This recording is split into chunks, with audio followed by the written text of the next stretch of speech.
Chapter 47. Every time Ajwa heard about the demon rampage 6 years ago, he couldn't help trembling. Every year at the annual meeting, those drunk leaders would drag him along to perform the sky-parting sword. Ajwa's psychological shadow was already higher than the sky and deeper than the sea. So when he heard Sun Dakong bring up the past again, Ajwa could almost guess what Secretary Dakong was going to say next. Sure enough, this old leader, who had quite a personality, glanced at Ajwa and smiled. I heard that deputy director's sky-parting sword is a unique skill. Why don't you show it off on the day of the Spirit's Sword Exchange meet? For a very long time, Ajwa was silent and didn't say anything. In the past, when those drunk old leaders had asked him to perform at the annual meetings, it had been very easy for him to find an excuse to refuse. After all, they had been a bunch of delirious drunkards. But now that the person sitting in front of him was making such a request, Ajwa really couldn't find a reason to refuse. First, he didn't dare. Second, he really didn't know how to do it. All these years, Ajwa had done a lot of research on the sky-parting sword. But until now, he hadn't come up with any results. What? Is there a problem? Seeing that Ajwa was slow to speak, Sun Dakong smiled faintly. If it's really inconvenient, just pretend I didn't say anything. It was just a spur-of-the-moment thing. I originally thought that as a senior from your number 60 high school and a role model in the eyes of most young people, it would definitely be a good motivator if I could show off my ability and talent at such a public event. Old leader, don't misunderstand. That's not what I meant. Oh, it's fine as long as it's not like that, Sun Dakong replied swiftly, directly choking off the rest of Ajwa's words. Ajwa had wanted to ask if he could perform something else without using the sky-parting sword, even if it was a boulder on his chest. But Sun Dakong's unquestionable and resolute attitude had already thoroughly dispelled this idea. This time, there was no way he could run away. Ajwa sighed inwardly, feeling a genuine pain in the ass. Now, he was in a very difficult situation. It was hard to get off the tiger. If he did this well, Secretary Sun Dakong would be happy, and he might be promoted. He could say goodbye to his position as the deputy director who had been in charge of receiving guests for many years and start a new life. But if he didn't do a good job, he was well aware that he would really have to say goodbye to this position. To be able to sit in this position at such a young age, it's really not easy. As he spoke, Sun Dakong suddenly got up and solemnly patted Ajwa on the shoulder, scaring him so much that he almost fell off his chair. I know you may have your concerns. You must think that you're too young and don't want to show off in front of an expert. You want to keep a low profile to avoid attracting attention, right? Let me tell you a story from the ancient cultivation battlefield, Sun Dakong said. Ajwa raised his head, and there was more vigor in his eyes.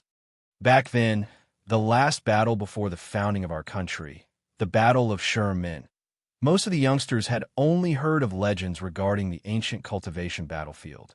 This dusty history couldn't even be found in the history textbooks of middle and high schools, and it was only in university that one had a preliminary understanding of it. Ajwa wasn't a history major at university, but he had a basic understanding of the Battle of Sherman. That battle was really too famous.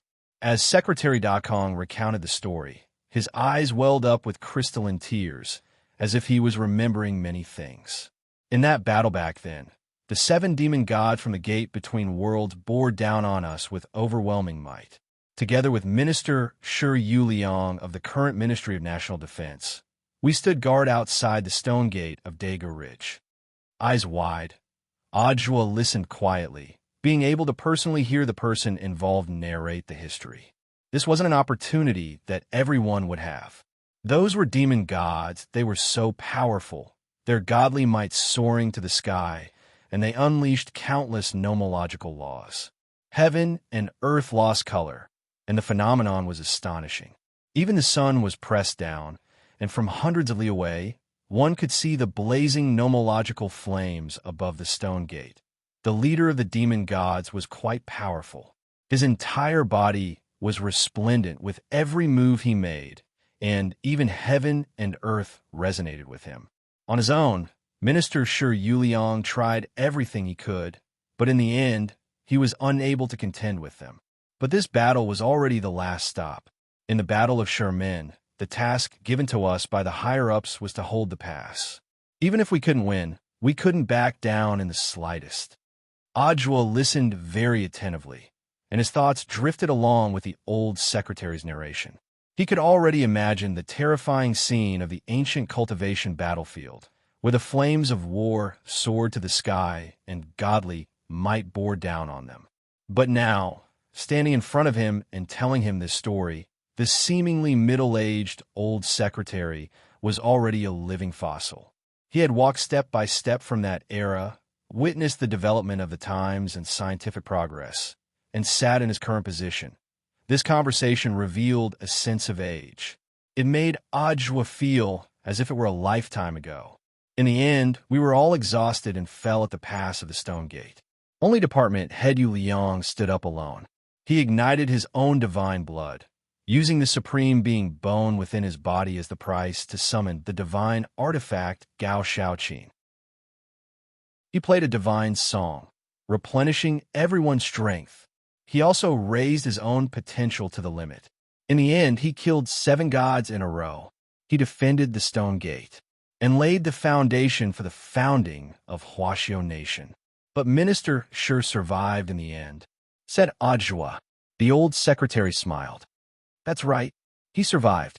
At that time, even the tombstone had been set up, and he was already buried. Who knows? This guy's pet bird Little Red threw a divine grass at his grave to nourish his vitality. But in the end, he crawled out of the grave on his own. Don't you think it's funny? Adjua, in this world, the number of people who could call this old minister this guy could really be counted on one hand. What do you understand after listening to the story? Sun Dakong asked Adjua. The old secretary's story wasn't told for nothing. It was very important to summarize it. After listening to the story, Adjua felt a lot of emotion in his heart. The old secretary used this story to tell me that I need perseverance in doing things, and that I mustn't give up until the last moment. I have to learn a lot from Minister Shi Yuliang and pay tribute to his tenacious vitality, right? You're thinking too much. Secretary Sun rolled his eyes. I want to tell you that if you have any talent, hurry up and show it. Don't hide it. Don't be like Minister Shi, hiding a big move and only using it at the last moment. In the end, you almost lost yourself. You're not Ultraman. Once you had a chance to show off in front of you. If you can, show it off. Don't wait until you lose it before it's too late for regrets.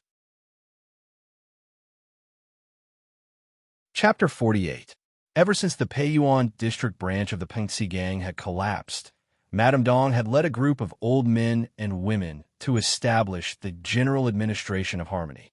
From then on, the Peiyuan district's chaos of racketeering and all sorts of acts that cause chaos and public order seemed to disappear without a trace. No one wanted to be blocked by a group of old men and women on their way to work, forcing them to recite the core values of the cultivation doctrine and the 8 honors and 8 shames to the little red book. Just like that, the people who illegally parked on the street disappeared, and even the people who ran the red light disappeared. In just a few short days, the General Administration of Harmony had escorted no less than 1,000 repeat thieves to the local General Administration of Cultivation in Peiyuan District, eating until the bottom of the detention center's granary. All the policemen at the General Administration of Cultivation worked overtime to take notes and leave a criminal record. It was as if the local cultivation police station of Peiyuan District had become a subsidiary department of old Madame Dong of the General Administration of Harmony. The most infuriating thing was that the police couldn't say anything, because it had to be admitted that ever since the General Administration of Harmony appeared, the quality of Peiyuan District had indeed improved a lot in all aspects. Moreover, this group of old men and women were very shrewd. They did not leave any traces behind. On the surface, they did not seem to be breaking the law. Even if they pulled someone into a corner and beat him up, they would choose a blind spot. In short, Madame Dong was completely famous. When old Madame Dong walked around Peiyuan District now, even the traffic police couldn't help trembling when they saw her and would respectfully address her as Miss Dong. However, Miss Dong herself was rather dissatisfied with the current situation of the General Administration of Harmony. That morning, Madame Dong clasped her hands behind her back and strolled leisurely, like an old leader who had been behind the scenes for a long time, as she arrived at the secret stronghold of the General Administration of Harmony. This base was originally an ordinary abandoned factory waiting to be rented and transferred. The rent was very cheap, so Madame Dong and several senior leaders of the General Administration of Harmony each took out some of their retirement pay and pooled their money together to buy this factory.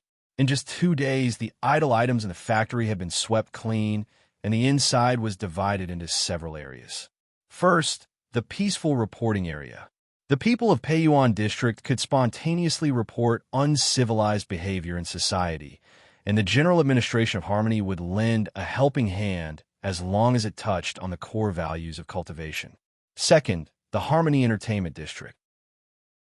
This area was specially set aside for the old men and women of the headquarters to dance in the square, so as not to disturb the rest of the people nearby. Old Madame Dong had also purchased a soundproof system at her own expense and set 2 regular square dance songs. The main song was Superstars in Troubled Times, and the closing song was Gokuraku Jodo, which had a domineering tone with a hint of Joy Third, a harmonious meeting room. As the name suggested, this conference room was used by Madame Dong to convene high-level leaders for emergency assignments. In addition to these 3 areas, there were 2 small areas left, which are the Harmony Fitness Room and Madame Dong's independent office, as usual. The first thing Madame Dong did when she arrived at the office was to immediately go to the bathroom to get a bucket of water. Then, she took a clean white cloth and began to carefully wipe the stone that was enshrined in front of the desk.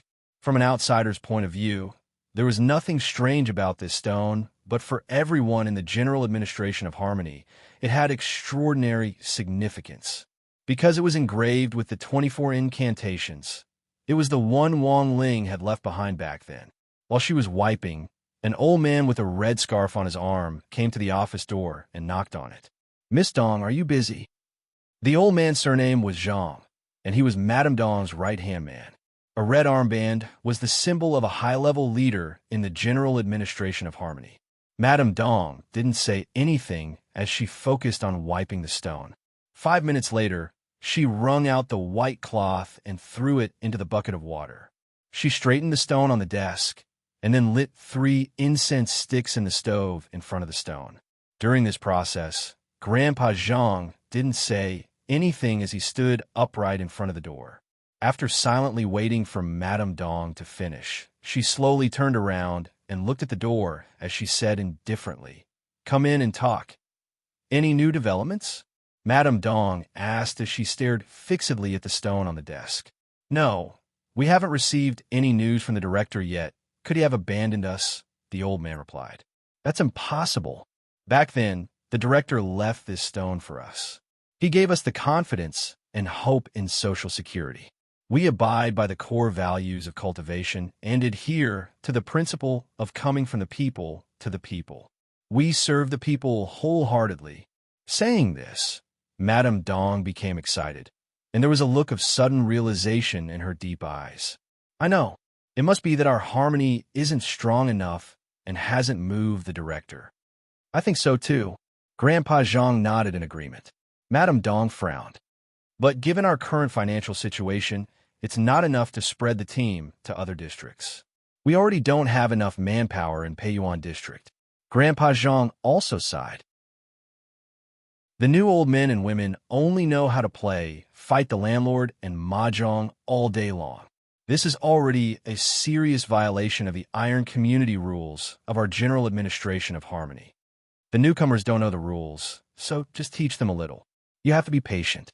Is the financial statement out yet? Let me calculate how much money we're still short of." Grandpa Zhang was silent for a moment. "The statement will be sent here soon. I don't think Miss Dong needs to worry about funds for the time being." In the morning, an enthusiastic member of the public sent us a bank card. "The funds in it are already enough for our initial operations." Madame Dong had a strange expression on her face. Could it be that this was a card from the director? "Have you found out where this card came from?" "It shouldn't have come from the director. We're still investigating its origin." Apart from a bank card, this person also sent a letter stating the purpose of this card, which was to subsidize the general administration of Harmony's expenses. Grandpa Zhang carefully recalled for a moment. Then his eyes widened as if he remembered something. Oh, that's right. Auntie Lee from the technical department found a faint watermark on the envelope, which looked like a string of numbers. Perhaps it's a clue that the other party left for us. Madame Dong's eyes turned as she cupped her chin in thought for a moment. This should be a test that the other party left for us. If we don't even have this bit of reverse investigation ability, our general administration of Harmony would be too degrading. We have to find out where this letter came from as soon as possible. Yes, Miss Dong. Grandpa Zhang nodded. Oh, that's right. What's this string of numbers? Madame Dong asked. Chapter 49. On this day, there was a faint, unusual aura in the air at number 59 High School. The wind rustled on campus, and there was a storm everywhere. Senior Hebe Buffa, with a total score of 8,823 in 3 years, was actually in class. The students were silent, and the teachers wept. No one knew what on earth had happened to this delinquent in the last 24 hours.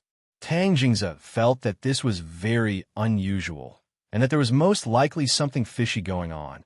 It was much more shocking than Director Xie Huaichun's relationship. Although Tang Jingze didn't know exactly what had happened to Yi Bufeng, based on Yi Bufeng's performance, Tang Jingze could more or less guess that Yi Bufeng had been thoroughly defeated in a showdown with number 60 High School's pretty boy with a crew cut.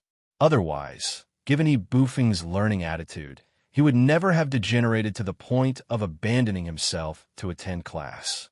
Through Yi Bufeng's incident, Tang Jingze also saw the essence of the situation. This bunch of people from number 60 High School were simply the bane of number 59 High School. They were truly a toxic bunch. Since coming to number 60 High School, there was no need to mention the damage they had done to the school's public facilities. Even Director Xie Huaichun and number 1 delinquent Yi Bufeng had fallen into their hands one after another. In Tang Jingze's heart, these two people had been godlike figures who were like two high towers. But now, with number 60 High School's arrival, they no longer existed. Tang Jingze completely understood that this was a bunch of people he couldn't afford to provoke. He was just a mere president of the student union. It really wasn't worth risking his life for this bunch of people. Tomorrow was the last day of the student exchange meet between number 59 High School and number 60 High School, and the curtains were about to be drawn on that crucial Spirit Sword exchange meet. Seeing that the Spirit Sword exchange meet was about to begin, the number 60 High School students were a little restless. It was impossible to say that they weren't nervous. After all, this was a matter of honor for both schools. Everyone's level was actually about the same, and it was a competition of concentration. But this kind of thing couldn't be said for sure and had a lot to do with one's mentality. Everyone usually trained in a relatively closed environment. But tomorrow, under the gazes of thousands of people, they would represent the school to demonstrate their ability to control spirit swords. Even a small mistake might cause the entire situation to collapse. Of course, the Spirit Sword exchange meet wasn't the most terrifying thing. The most frightening thing was that Old Antique announced another piece of bad news that afternoon. Mother Wan was here. This news was far more frightening than the fear brought about by the Spiritual Sword exchange meet. Speaking of which, Mother Wan was also a senior at No. 60 High School. She had worked diligently in the school's canteen for over 100 years, and even the first-generation teachers of number 60 High School had eaten her communal pot of rice. One of Mother Wan's memorable traits was that her hands wouldn't tremble when she scooped food, especially when she scooped up meat. She was always generous in scooping up a big spoonful of food, eager for the students to eat more. So until now, Mother Wan's era of communal rice was still a memory for many people. Quite a number of number 60 High alumni who had graduated would ask to try Mother Wan's cooking again when they returned to their alma mater to visit. Back then, every dish she made could be considered a classic. However, this was only limited to that time. Around a few years ago, Mother Wan had suddenly asked Headmaster Chun to bring along 2 disciples to cook for her. Mother Wan herself had decided to retire behind the scenes to research new dishes. Headmaster Chun had thought that this was a good thing, But no one had ever expected that Mother One would embark on a path of no return with dark cuisine. Mother One was a violent person, and this violence wasn't only reflected in her research of new recipes, but also in other aspects. Back when Shadowstream had attacked number 60 high school, Mother One had smashed one of the assassins to death with a large soup ladle back. When Ajwa had graduated, Mother One had already completely bid farewell to her era of communal rice. The two disciples she had now brought along were pretty average at cooking, and weren't even 1/10 or 2/10 of what she had been at her peak. This was Old Antique, the famous foodie at number 60 high school, who had personally experienced the difference between the former and the latter. Of course, while these two disciples weren't very good at cooking, what terrified the teachers and students of number 60 high the most was Mother One's love lunchboxes at noon every Friday. Mother One's greatest hobby was to seal the dark cuisines she had invented into love lunchboxes, and then happily distribute them to all the teachers and students in the school at noon every Friday. It could be said that the teachers and students were miserable beyond words. Number 60 high school's headmaster had changed 5 terms, and Mother One had been there since the first term. She had been in charge of number 60 high school's canteen for hundreds of years. It could be said that she was a founding figure. Even Headmaster Chun and Director Sher were very polite when they met her, and no one dared to complain at all. Of course, Mother One had also given Headmaster Chun this lunchbox with the dark cuisine sealed in it. At that time, Headmaster Chun had braced himself to eat the stir-fried, chili mooncake in front of Mother One's smiling face. After all, it took a lot of time and effort to prepare these lunchboxes. Although the cuisine was very dark, Mother One's intentions were very sunny. The path of exploring cuisine was a very difficult one to begin with. Thus, even though the teachers and students of number 60 high school felt bitter in their hearts, they chose to endure it in silence. They could only hope that Mother One could come up with new cuisine soon, so that dark cuisine would no longer be dark. The Spirit Sword Exchange meet happened to be on Friday, and Mother One prepared the love lunchboxes in advance on Thursday, as usual. In the end, when she checked the number of people, she realized that there were actually 6 fewer people than usual on Friday. Mother One patted her head as she instantly remembered number 59 high school's student exchange meet. Without stopping to rest, she hurriedly made 6 special lunchboxes and flew her donkey brand flying sword on her way to deliver the lunchboxes. And then there was the current scene. Wang Ling, Lotus Sun, Super Chun, Feather Lin, Hirogua, and Old Antique sat in a row in the quiet school building. In front of each of them was a lunchbox of love, which Mother One had carefully prepared. The pink lunchbox didn't hide Mother One's girlish heart at all. In front of them was a middle-aged woman wearing a snow-white chef's uniform and a light yellow apron. Her curly hair was tied into a small ball under her chef's hat. This was Mother One. Hands on her hips, she said in a domineering manner, "Everyone, hurry up and eat while it's hot." These 6 lunchboxes are specially custom-made and will be delivered early. They can replenish your body with all kinds of nutrients, so that you can better prepare for the Spirit Sword Exchange meet tomorrow. Wang Ling took a deep breath. His sense of smell was much more sensitive than that of an ordinary person. Even though the dark seal on these lunchboxes had yet to be removed, he could still smell a scent that was even more bizarre than the fruit and vegetable juice that Tang Jingza had given him. If they ate this thing, they might all end up dead tomorrow. Everyone, let's eat. Don't disappoint Mother One's good intentions.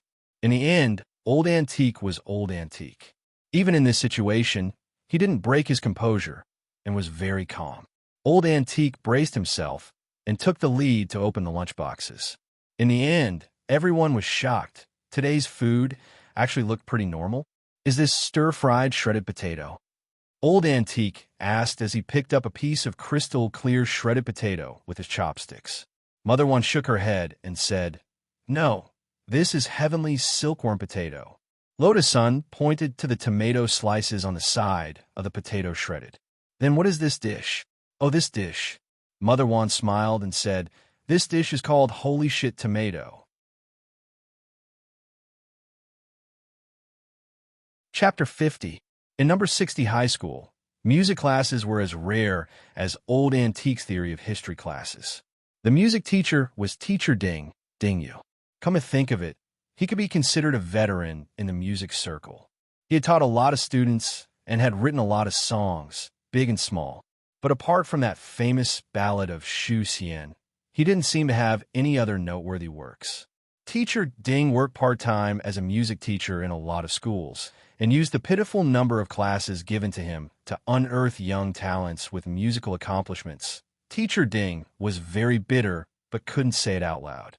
A while ago, Teacher Ding had been invited as a guest on a variety show. Then, a group of people had surrounded him and started to ridicule him one by one. Some people said that Teacher Ding had once been a vein of pop music and had been at the forefront. Now, after so many years, Teacher Ding was still in the pop music ranks, but he was hovering at the back and refused to fall behind. In order to carry this old man, Huaxiao Nation's pop music couldn't even run. At first glance, this sounded a little sarcastic. Teacher Ding knew that this was just ridicule, and that as a musician, he should have a spirit of entertainment. After hearing this, Teacher Ding still felt a little uncomfortable. But it had to be said that this vicious ridicule also made Teacher Ding re-examine his own musical path. Am I really old? Teacher Ding had never been one to admit that he was old. He felt that he was as young as the children nowadays. But every time he saw Headmaster Chun at school, the latter would respectfully call him Old Ding. This made Teacher Ding feel a heartbreak from the bottom of his heart. A lot of the time, music creation was a matter of theme and creativity. For the Ballad of Shu Xian from back then, Teacher Ding had fused elements of R&B and opera into the ancient style, which doubled the rhythm of the entire song in the early stages. When the opera and the chorus came out, it instantly made people feel as if they were walking on air. Of all the songs that Teacher Ding had composed over the years, the most famous was Ballad of Shu Xian. Apart from that, there were also some songs that Wang Ling liked very much. For example, Eternal Azura, Past Events of the Great Wilderness, and so on. This was a talent, and also someone whom Wang Ling greatly admired. As a composer, Mr. Ding incorporated his own ideas into every song. He tried hard to pass on his years of musical attainments to all the musicians who were currently working hard. Even in the scientific cultivation era, music was still incomparably important and indispensable to the shaping of the mind and soul. Mr. Ding felt that no form of music would ever decline. There would always be a group of loyal listeners. However, as a musician, he had to work hard and pay with his own blood, tears, and sweat. Music is not a jigsaw puzzle. It is not something that can be pieced together. It is also not something that can be imitated by a parrot or copied. Mr. Ding always liked to popularize his music philosophy to everyone in his class. At the same time, he abhorred plagiarism in the music industry. As an original composer, Mr. Ding felt that he could not grow old. He still had many missions to fulfill. The last class on Friday was Mr. Ding's music class. Professor Ding slowly walked into the classroom. The entire classroom was silent, and no one spoke. The students of Elite Class 1 gave this old artist enough respect. However, Mr. Ding seemed a little different today. He seemed especially happy. Did Mr. Ding have some new inspiration? Lotus Sun asked with a smile. That's right, Mr. Ding didn't deny it. I'll be releasing a new song soon. I hope everyone will like it. As soon as he said this, the whole class instantly burst into an uproar. Wow, Mr. Ding is releasing a new song. What kind of song is it? Where did the teacher get his inspiration from? Everyone remembered that it had been a long time since Mr. Ding had released a new song. The older people got, the more cautious they became. Of course, Mr. Ding was no exception. In Mr. Ding's music dictionary, there was absolutely no such thing as shoddy production. As long as he participated in the creation of a song, he would definitely give it his all. This was probably the moral integrity of the older generation of artists. Hearing the students' questions, Mr. Ding smiled. This is a school-style song, and the source of inspiration was none other than you. It was you who inspired me. Mr. Ding, don't hide it. Why don't you sing it for us? If you want to listen, of course that's fine. But I also have two small requests.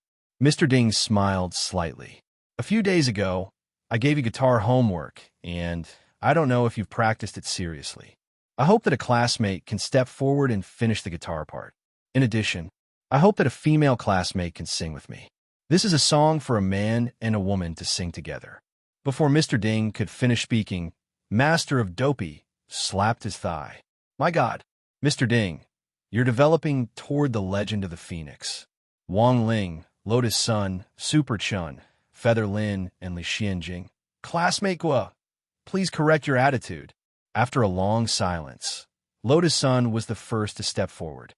"Mr. Ding, let me sing. But the guitar? I'm not very good at it." "Okay, thank you very much for your cooperation. Then for the guitar part, I'll pick a random boy. A man and a woman working together won't be tiring." Mr. Ding glanced at the roster and finally chose a name from the thousands of students. "Wang Ling, who is classmate Wang Ling. Please come up."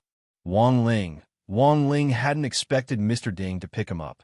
Wang Ling was used to keeping a low profile and didn't like to show off his abilities in front of others. But since Mr. Ding had picked him up, Wang Ling felt that he had no other reason to refuse. This was a teacher whom Wang Ling respected very much, and he felt that he had to give him this much face. On his arm was the new Dao talisman seal, which Wang Ming had invented. So for the time being, Wang Ling didn't have to worry about controlling his strength. The first 3 months after the new Dao talisman seal was when the restraining effect was at its strongest. Wang Ling took out a school-issued practice guitar from his pocket and slowly walked up to the stage.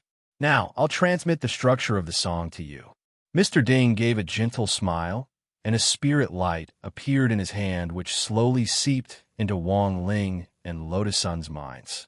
From lyric writing, composition, arrangement to singing skills, playing skills, after about 5 minutes, the transmission was over. "Do you understand?" Mr. Ding asked. Wang Ling and Lotus Sun nodded. "Then, student Wang Ling, student Lotus Sun, and I will present this song, The Helplessness of the Immortal King, to everyone."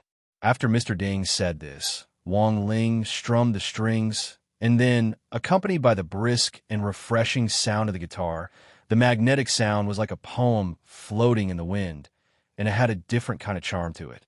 "Last night, I cultivated till the third watch again, troubled by trifle, the helplessness of the immortal king, who on earth can see clearly a caddy of Tao talismans for ascension, who will listen to the past true wish. In fact, world peace, school life is like duckweed floating and floating, gathering and scattering, unpredictably chasing dreams, all the way remembering the little elf caught as a child, remembering the awkward scenes of those years. Holding hands, looking youppi, I have seen every year's brocade.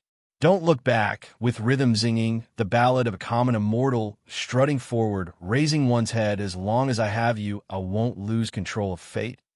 Everyone was attracted by the song and marveled at the nostalgia in every word, which was full of charm, like old wine hidden in a cellar. From this melodious and cheerful song, they heard a beautiful prelude to youth. They saw the rolling, never-ending wheel of youth, a simple and unadorned old guitar, gently sweeping away a period of green and lush time. It outlined the long, dusty memories in their minds, memories that seemed to have passed away, but also seemed to have never passed away. The elites of Grade 1, Class 3 couldn't help feeling a little emotional. This was a song of youth that belonged to everyone. The daily life of the immortal king. Theme song, The Helplessness of the Immortal King. List of main writers, / lyrics. Ku Xuanjun performance. Old People X Feather Sacrifice, Little Rabbit producer. Su Zhao composition. Deep YS arrangement. Mill guitar. Wang Ling mix. Mr. Renaissance Happy May Day, everyone.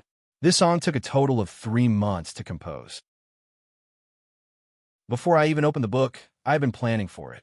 From the lyrics, composition, arrangement, recording of the instruments, recording of the vocals and harmony of the singer, to the post-production mixing, and the promotion of the music video. Thank you very much to all the friends who worked together on this song. At the same time, I hope that all the brothers and sisters who truly love the daily life of the immortal king and Ku Xianjun will do their best to support Ku Xuanjun's creation. This song is currently available for download on NetEase Cloud Music. There may be a delay in searching on NetEase Cloud. If you can't find a song by name, you can search for the singer directly. Ku Xianjun, come listen to the song. On B Station, search for Ku Xianjun. You can also search on the WeChat public platform, Ku Xianjun, with the keyword Immortal King to see it.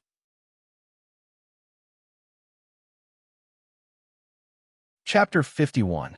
Whether it was the heavenly silkworm potato strips or the goddamn tomatoes. As always, the names were filled with Mother Wan's domineering and violent nature. But seeing that today's dishes seemed normal, everyone breathed long sighs of relief in their hearts. Old Antique stretched out his chopsticks and picked up a slice of tomato. Mother Wan immediately added 3 spoonfuls of white sugar from the seasoning bag she carried with her, and then smiled at Old Antique.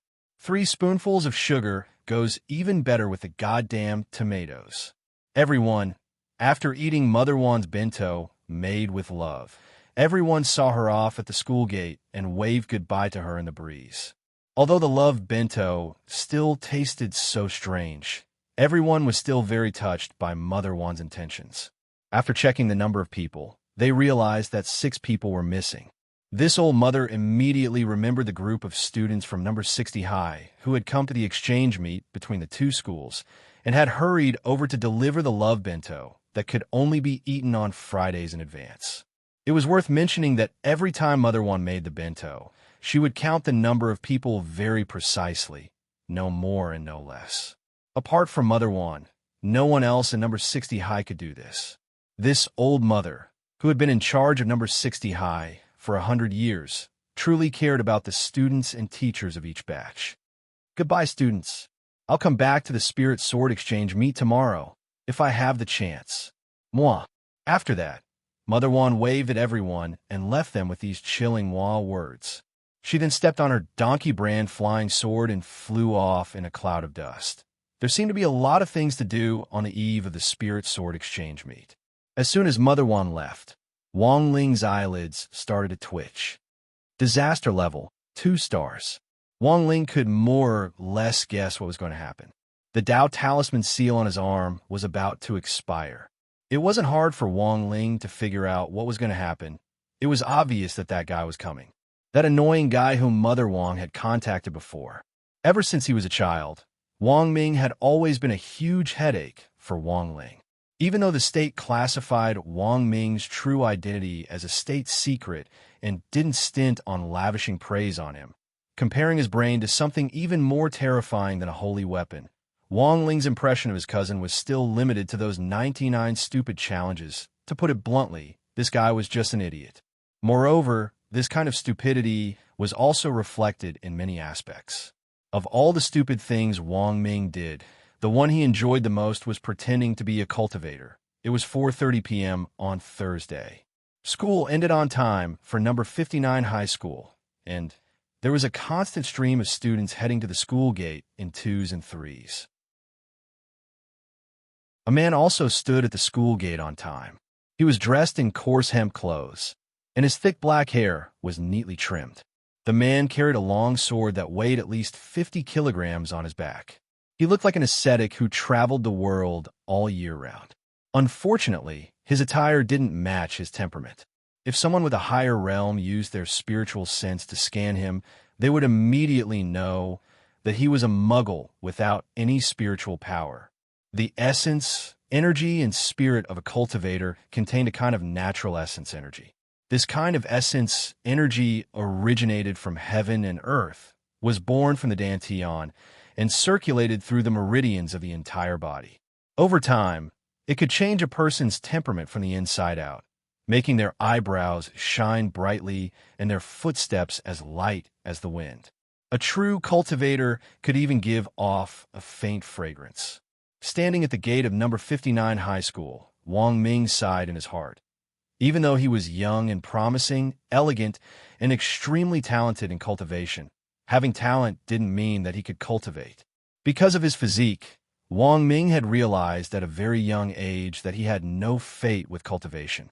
Hence, he had devoted 100 times more energy to scientific research. Watching impatiently as the Foundation Establishment High School students passed by him, Wang Ming couldn't help but look a little envious. If it wasn't for his physique, given his cultivation talent, a mere Wang Ling wouldn't be his match at all. Wang Ming thought regretfully in his heart. Sir, who are you looking for? Number 59 high school guard came over and asked a little warily. With the Spirit Sword Exchange meet coming up tomorrow, Number 59 High School had increased its efforts to investigate suspicious people inside and outside the school. Even parents had to report to the teachers in advance before they could enter the school, and the teachers had to call the school guard office to request permission before they could enter. But this person had been standing at the school gate since 20 minutes ago, sighing as he did so. The school guard thought that this person was a little strange. Looking at the old man, Wang Ming suddenly came back to his senses. "Hello, fellow Taoist. I'm here to look for someone." The old man sensed a trace of an ancient aura from this form of address. He looked Wang Ming up and down carefully again. "You're a parent?" The old man also had a cultivation, although it wasn't a very high realm. However, he could still distinguish a cultivator's essence, qi, and spirit. The term fellow Taoist was something that big shots with profound realms addressed each other.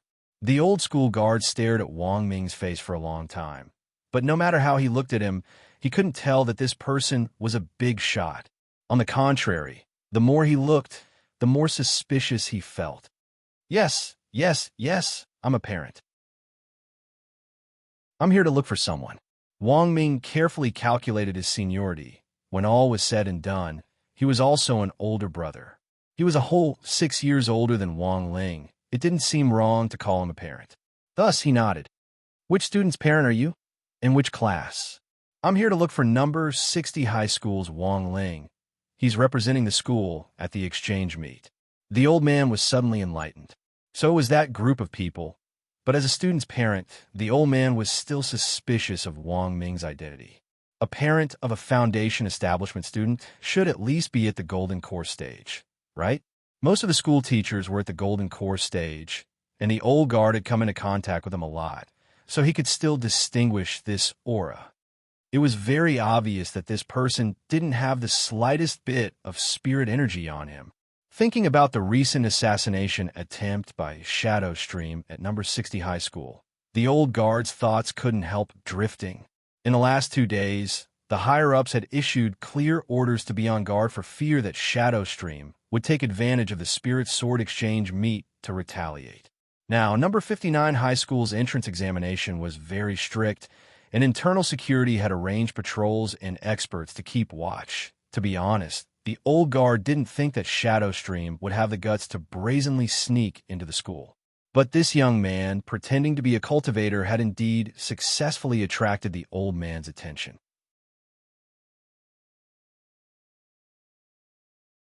Chapter 52. However, the old man didn't have any evidence to prove that Wang Ming was pretending to be a cultivator. This was a society ruled by law, and everything required evidence. This old man, who had been in the criminal investigation department for many years, naturally understood this principle. After pondering for a moment, the old man held out his hand to Wang Ming. "Sir, please give me your ID card. If you're a parent, our school authorities will verify your identity." Wang Ming didn't think too much about it, and straightaway fished out his ID card from his pocket. The old man took his ID card, turned to the guard room, and took out a portable card scanner before inserting his ID card into it. For the last 2 days, number 59 high school had been on high alert in order to ensure that the exchange meet between the two schools could proceed smoothly. This portable card scanner was used to check the identities of suspicious people. Generally, the school would only use it during the college entrance examination. As long as the ID card was inserted into the scanner, it could instantly verify whether it was real or fake. This old man, who was experienced in criminal investigation, thought that if this person had really been sent by criminals, it was likely that his ID card wasn't real either. It had to be said that the old man's judgment in criminal investigation was indeed very good. Wang Ming's ID card was indeed fake. But the producer of this fake ID card was none other than Huaxiao Nation's Cultivation Academy of Science. Official forgeries were the most lethal. Wang Ming's identity had always been protected by Huaxiao Nation as a state secret, and no one could find out anything about him. Take this fake ID card, for example. Apart from his age, basically everything else was fake. What birthplace, ID number, and even his portrait had been filtered to make him look good. This could be considered special treatment for Wang Ming, the youngest academician in Huaxiao Nation's history. So, forget a mere old-school guard. Even if the cultivation police personally came to check his ID card, Wang Ming wouldn't be able to do it. Wang Ming didn't even have to be modest. In the end, just as Wang Ming had expected, his ID card passed the card scanner very smoothly. Like a POS machine, the card scanner printed out a long list, which gave the old-school guard a blank look. Name, Wang Shower. Gender, male. Age, 22. Place of origin, Fragrant Pavilion and Water Pavilion, Yunding Heavenly Palace, Tianba City, Huaxiao Nation. Character experience. Wang Xiao heir came from a poor family, but he is extremely talented. He is one of the rarest existences in the entire cultivation continent. He has a younger sister called Wang Xiaohua, but unfortunately, she is not his biological daughter. He frequents the auction houses and the underground markets. He has a female confidant, but she was born with energy and cannot take care of herself. At the age of 16, he accidentally gave his first time to the legendary demon Medusa. The above information has been verified by Huaxiao National Cultivation Police Department. The old man cursed in his heart when he saw this nonsensical character experience. This experience is even more incredible than a web novel. What surprised the grandpa the most was that this strange and miraculous experience had actually passed the examination of the cultivation police. There must be some kind of deal going on behind the scenes, right? It was actually Wang Ming himself who had written this unreliable life story. Back then, the president of the Cultivation Academy of Science had repeatedly asked Wang Ming to revise it, but in the end, he couldn't dissuade Wang Ming's persistence. Wang Ming had always regretted the fact that he was unable to cultivate despite his talent, so he was very serious about this kind of detail. He wasn't a cultivator, but he still wanted to pretend to be one. Whatever other cultivators had, he had to have it too. Wang Ming had summed up the life story on the ID card based on the cultivation novels he had read. No matter how inconceivable it looked to outsiders, he was at least very satisfied. As for the long sword that Wang Ming carried on his back, it weighed 100 jin, but it was a real immortal sword. Wang Ming had given this heavy long sword the name Xianzhou. Although he didn't have spirit energy and couldn't use it, Wang Ming still braced himself and carried it wherever he went. So, to sum it up in one sentence, it was that Wang Ming was stubborn and liked to put on airs. This was also why Wang Ling hated Wang Ming a little. Wang Ming's stupidity was reflected in every aspect. This definitely wasn't just a one-sided statement.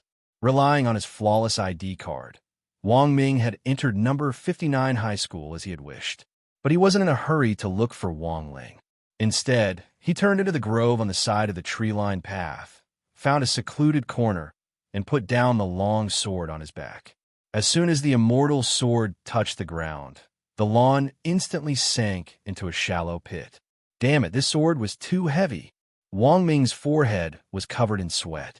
An immortal sword that weighed 100 jin was like a toy in the hands of any foundation establishment cultivator.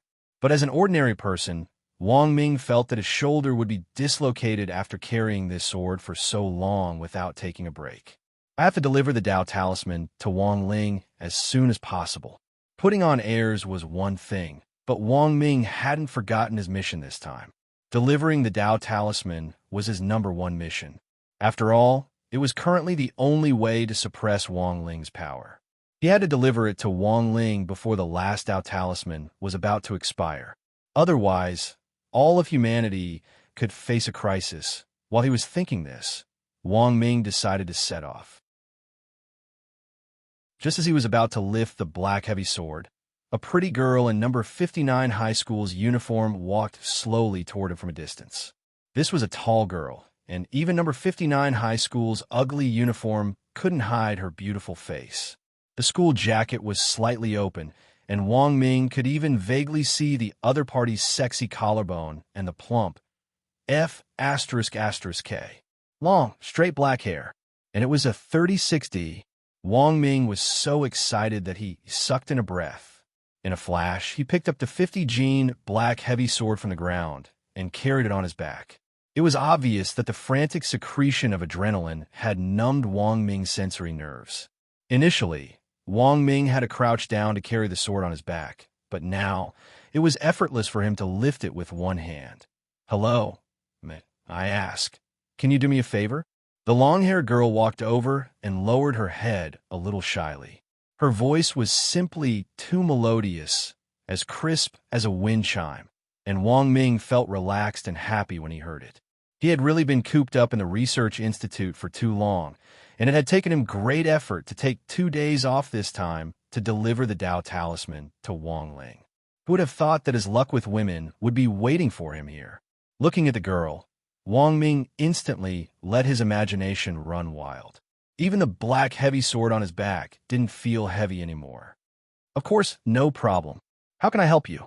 As a gentleman, Wang Ming felt that he had no reason to refuse a beautiful woman's request. Chapter 53. When a tall, beautiful young girl delicately stretched out her hand to ask for help, most men wouldn't refuse. At first, there didn't seem to be anything wrong with the girl's words, but anyone who had studied in a cultivation school would definitely be able to pick out a lot of loopholes in her words. First of all, it was impossible for a spirit's sword to be stuck in a stone, unless the stone was a divine, striking stone.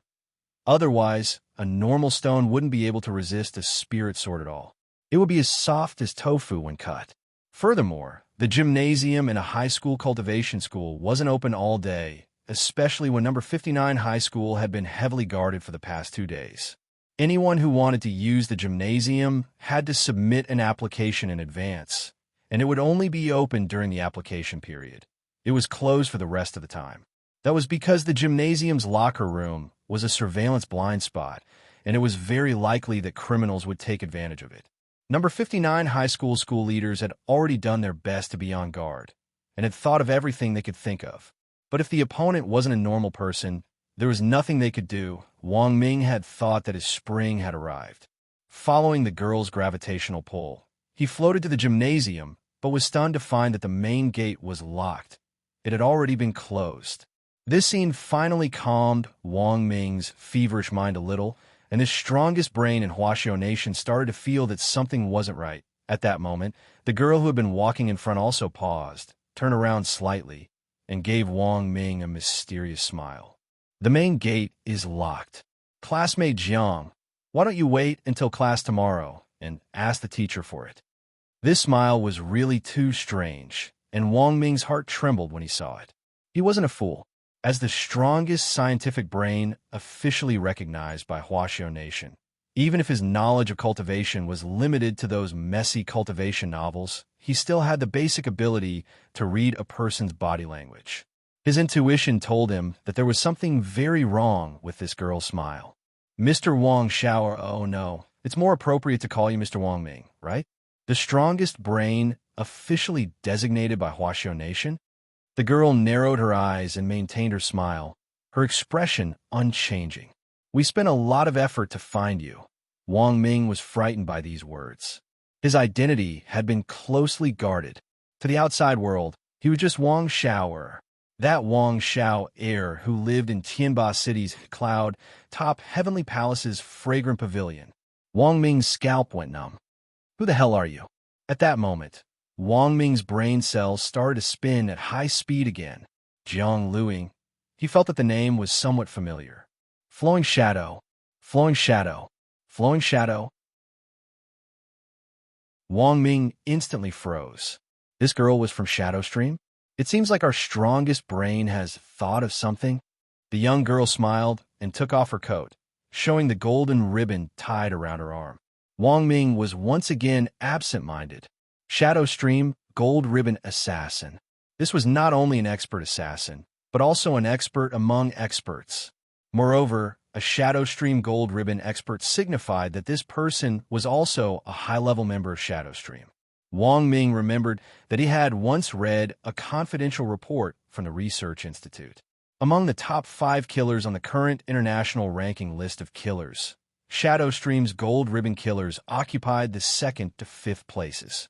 As for the legendary number 1 assassin with the code name Teacher Killer, To this day, the International Intelligence Agency was able to accurately grasp the information of the top assassin in the world at the moment. None of this was important. The most important thing was that Shadow Stream's people had actually started to move again. The Spirit Sword Exchange meet between the two schools was just around the corner. Needless to say, Wang Ming knew that this group of people probably wanted to stir up trouble again. Although Wang Ming didn't think that this group of people would be able to stir up any waves, after all, Wang Ling was there. In an extremely short period of time, Wang Ming quickly sorted out his thoughts and looked at the young girl as he spoke. Your real target isn't me, right?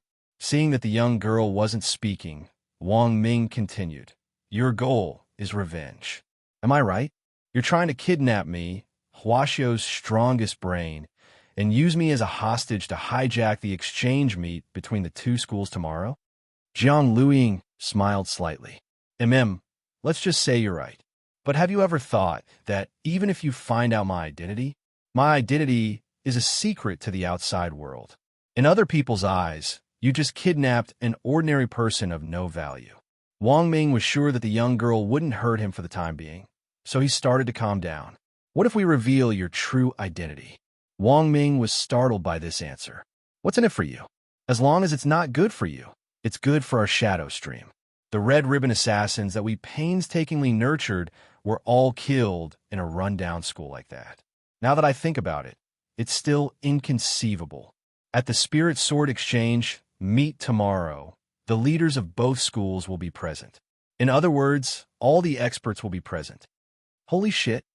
You want to catch us all in one fell swoop? Wang Ming was stunned. What's there to be shocked about? Why not?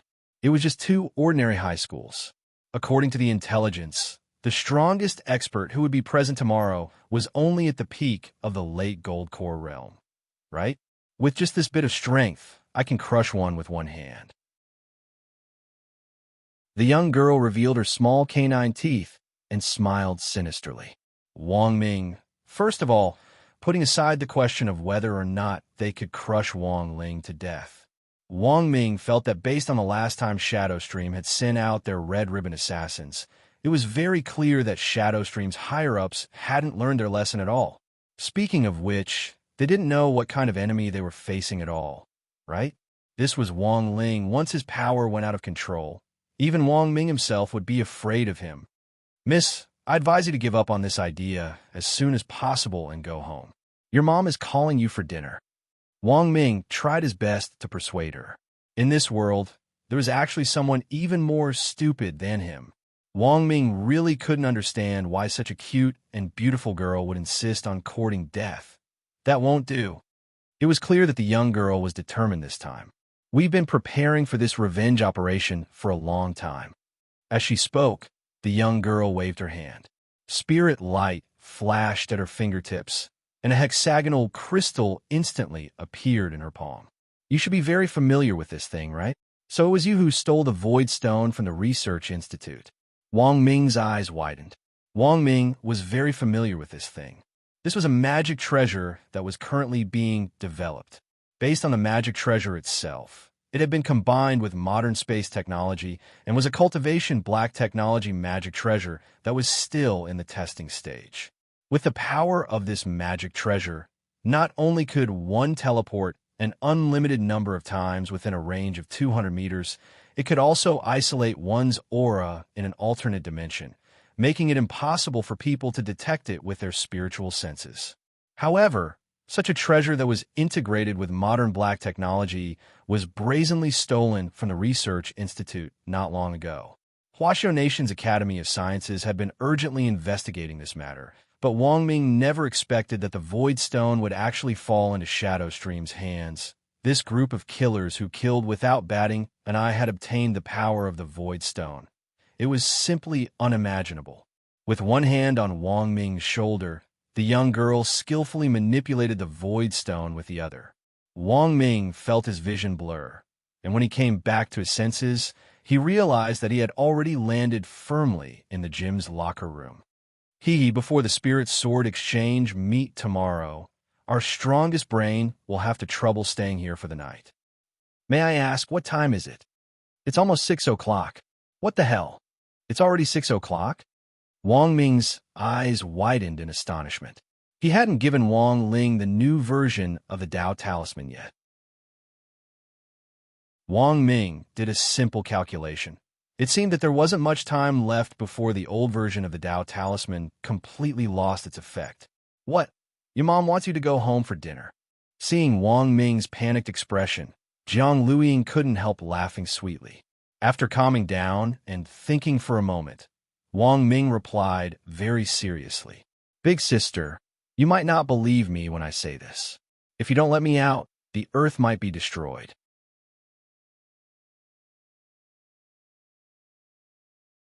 Chapter 54. It took Jiang Luiying about half a minute to digest the information Wang Ming had given her. Then, she pinched Wang Ming's chin and observed him carefully. It wasn't until she confirmed once again that this man wasn't in disguise and was the real Wang Ming that she heaved a long sigh of relief.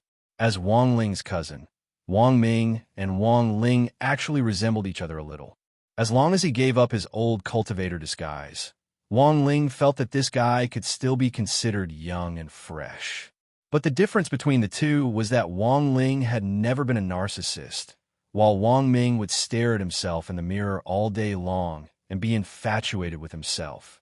In order to prevent Wang Ming from getting distracted during his research, the Research Institute had replaced all the objects that reflected his image. Wang Ming was an idiot, and this idiocy was reflected in every aspect, especially his narcissism. Do you know, in all my years, this is the first time a girl has pinched my chin. Being pinched by a beautiful girl's little hand and stared at for a long time made Wang Ming a little restless. But big sister, now really isn't the time to flirt. I'm giving you 3 minutes to let me out, otherwise the whole world will be finished. When that time comes, forget about your grand revenge. You might not even be able to find your own ashes. Who the F***K is flirting with you? Jiang Luiying couldn't help swearing, her big 36 deep breasts jiggling with anger. She didn't speak for a long time and seriously suspected that she had kidnapped the wrong person. She hadn't kidnapped the strongest brain, but the strongest retard. After thinking for a moment, Jiang Luiying suddenly thought of something. Given Wang Ming's current identity plus the pressure of work, maybe there really was something wrong with his brain. People who worked in scientific research tended to have very divergent thinking, and this kind of person was most prone to paranoia. After muttering to herself for a while, Jiang Luiying crouched down and said to Wang Ming, "I'm very sorry, my tone just now wasn't very good. There's something I should confirm with you." As a qualified kidnapper, Jiang Luiying felt that it was very necessary to pay attention to a hostage's mental health. Otherwise, it wouldn't be good if the hostage went crazy before he could be used. Furthermore, this was a hostage with paranoia and was very likely to be suicidal. "What is it?" Wang Ming ducked into a corner of the locker room. "You're delusional, aren't you? In other words, there's something wrong with his brain. You're the one with a problem in your head. You don't have to pretend. I already know." Jiang Lu cupped his chin in his hand and looked at Wang Ming calmly. "I've studied some basic psychology before. With the degree of paranoia that you have, imagining that the earth will be destroyed every day, this is obviously beyond cure. You should pay attention to it. Didn't the Cultivation Academy of Science do anything about it? You need love. The destruction of Earth is real. If you don't let me out." "See, you're acting up again." Jiang Luiying rubbed Wang Ming's head. "Don't worry. Our shadow stream killers are all very professional. In order to ensure the value of the hostages, no harm was allowed to come to the hostages before they were used, both physically and mentally." As she spoke, Jiang Luiying gripped Wang Ming's hand tightly. "Believe me, I'll cure you." Wang Ming already didn't know what to say.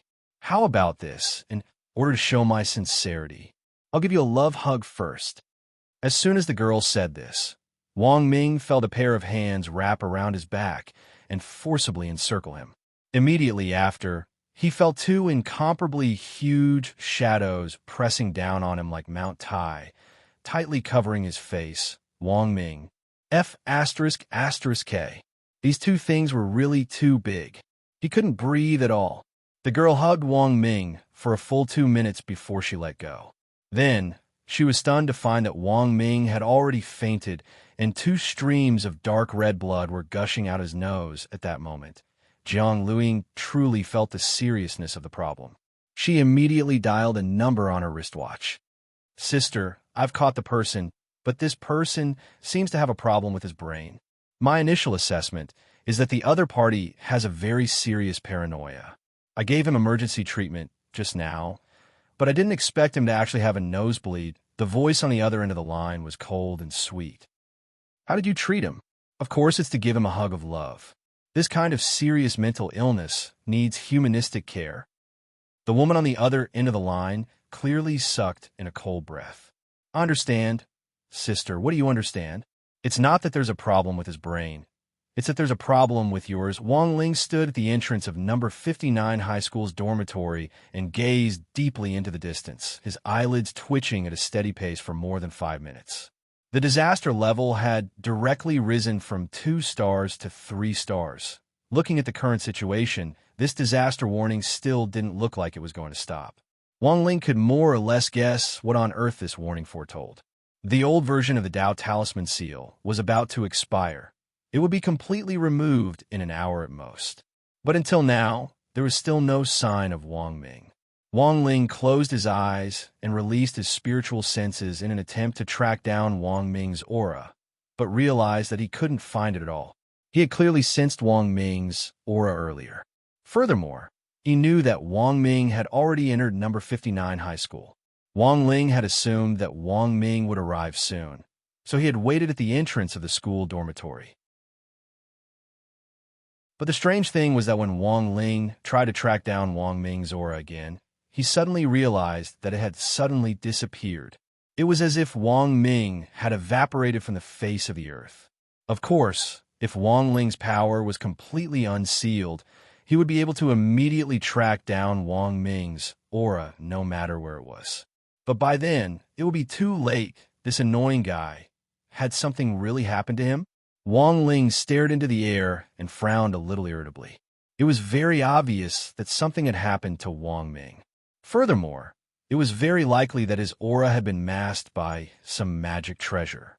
Although he didn't know Wang Ming's exact location, Wang Ling was certain that Wang Ming was definitely still at number 59 high school and hadn't left its perimeter.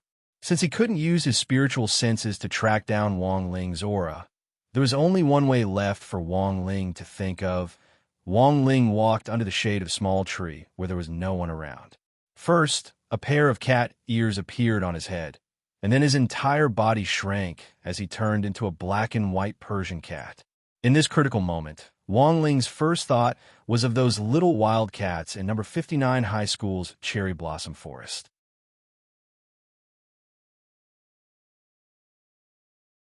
Chapter 55. Whenever Wang Ling ran into any trouble at school, the first thing he thought of was never to ask his classmates or teachers for help. Of course, part of this was Wang Ling's own pride, but more than that, he wasn't used to it. Wang Ling wasn't used to asking other people to do things for him. He was used to being alone, and even if he ran into trouble, he always wanted to solve everything on his own in silence.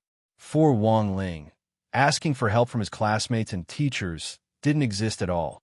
Of course, in an urgent situation like this, there were times when Wang Ling would mobilize a special group of people.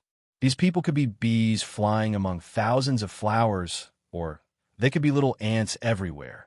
And then there were the stray cats scattered around the school. In any case, the group that Wang Ling mobilized absolutely couldn't be people. In fact, whether it was bees or ants, they all had their own limitations. Although there were a lot of them, because of their low intelligence, even Wang Ling found it difficult to control them. No matter how melodious your zither was, it was useless to play the lute to a cow. Thus, the stray cats in 2s and 3s on the school were probably the group that Wang Ling was most familiar with so far. In the minds of all stray cats, apart from foraging for food, sleeping, basking in the sun, and playing Dado all day long, there was one more important thing, and that was to find their own organization and grow up healthily under the care and love of the organization's leader. After a long period of wandering, Every stray cat recognized a tragic fact that no shit-shoveling officer would take them in. They put down the last bit of pride in their hearts and began to huddle together with other cats who were in the same situation as them. After all, an unorganized stray cat nowadays couldn't even get a piece of dried salted fish. And this was the cruel reality of cat society. Thus, although most stray cats looked disorganized, they were in fact very disciplined. They would go out for a stroll at a set time, and then return to the secret base at the set time. They would never give the criminals who caused trouble at night the slightest chance to hurt them. So to sum up, this group of stray cats without shit-shoveling officers were actually very united. Take the stray cats in Peiyuan District, for example. Each of them had their own team, and there was competition between them as well as alliances. The cat world looked very leisurely and lazy, but in fact, it wasn't as simple as people thought. Cats had their own problems. They would make noise, fight, and claim territories. Of course, they also had their own beliefs. Especially for these thousands of stray cat groups, big and small, the existence they all believed in was Immortal Meow. There were many legends about Immortal Meow, but although they sounded exaggerated, there were 4 things that all the cats believed in the legends that were passed down by word of mouth.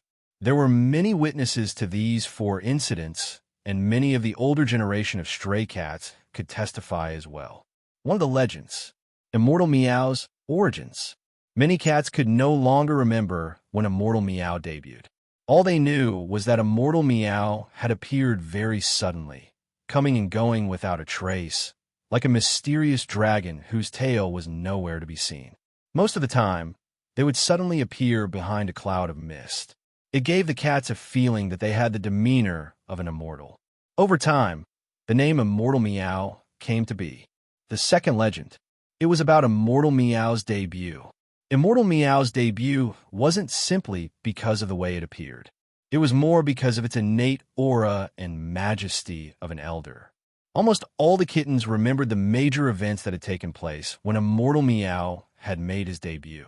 The first was that Immortal Meow had single-handedly wiped out all the rats hiding in the sewers of Peiyuan District within a 5,000-kilometer radius.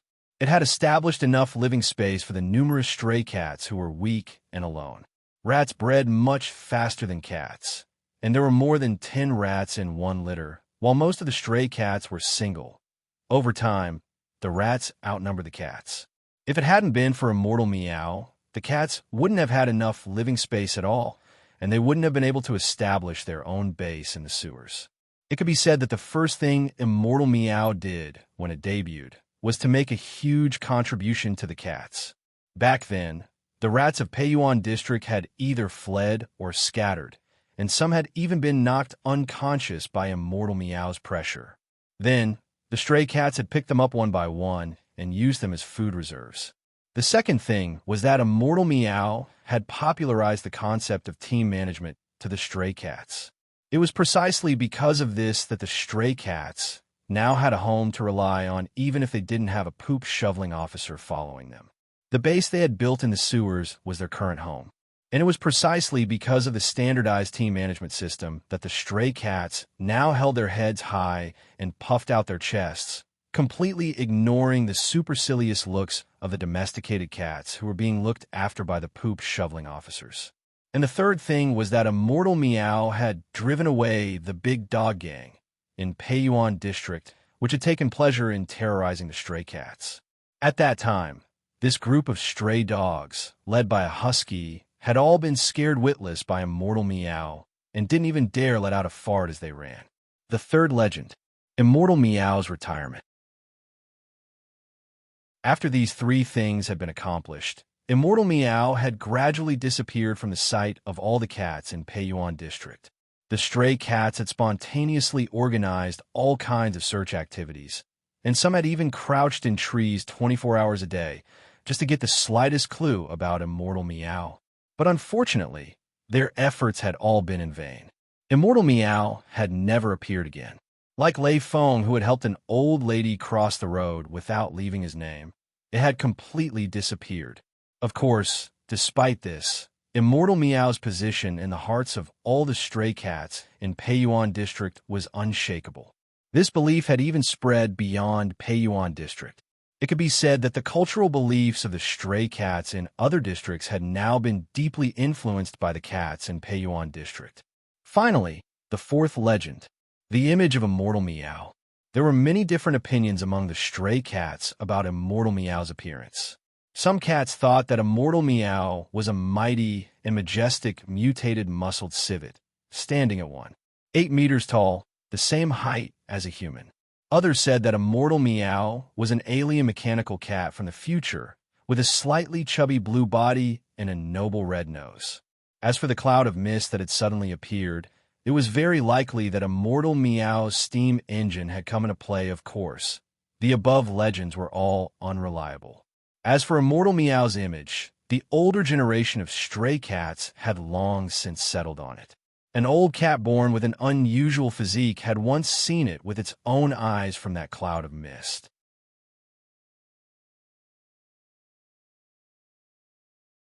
Chapter 56. Wang Ling nimbly jumped onto a spirit-gathering tree and narrowed his eyes slightly as he gazed into the distance. A cat's body was very light, and its paws could cushion its fall as much as possible. Otherwise, Wang Ling wouldn't have dared to jump around like this in his human form. But he wasn't used to it. After transforming into a cat, Wang Ling's field of vision had shrunk a lot. Of course, he was more proficient in controlling his body in this transformation state than He Buffing.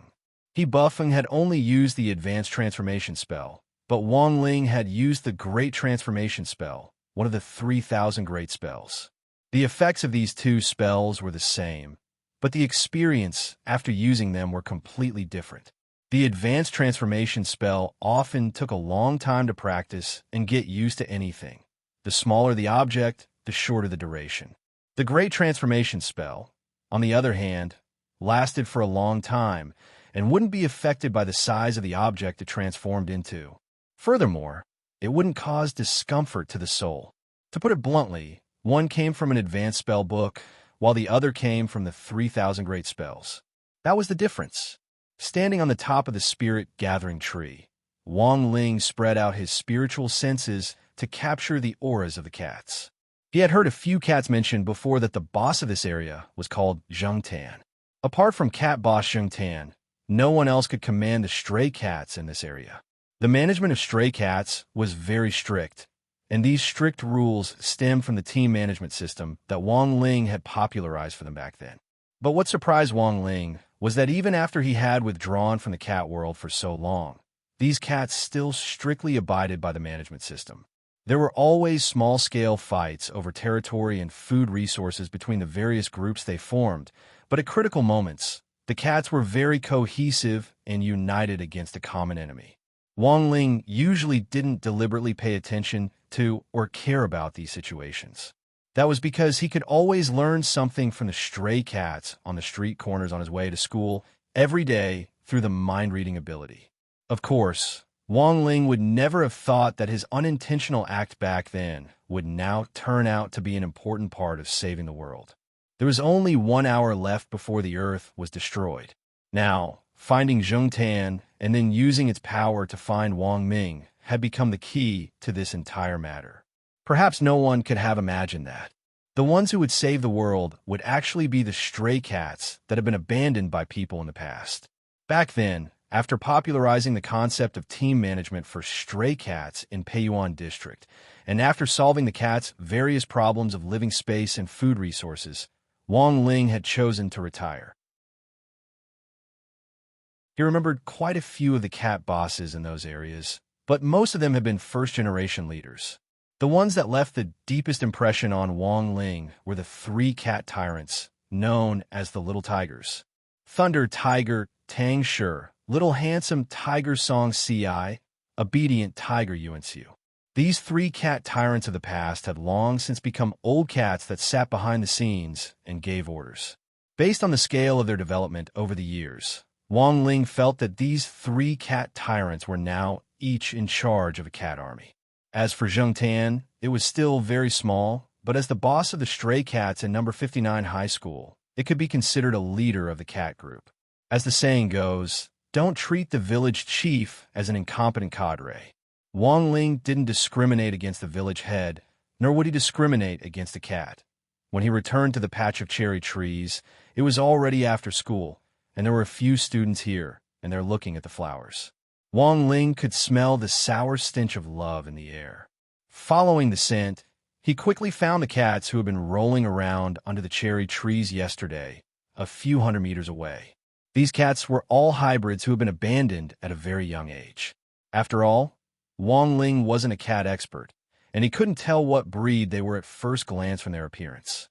But it didn't matter anymore. If he wanted to find Zheng Tan, he could only use these cats to lead him there. He had never seen Zheng Tan before and didn't know what its aura was like. Otherwise, he could completely detect it and directly teleport there. After thinking for a moment, Wang Ling strolled over and took the initiative to approach them. But just as he approached them, he once again heard their thoughts. The big cat at the front. Look, there's a girl coming over. 2 cat. Wow, it's a black and white Persian cat. 3 cats. Its fur color is so beautiful. It must be a beauty among cats. For cats. Don't tell me it wants to hook up with Boss?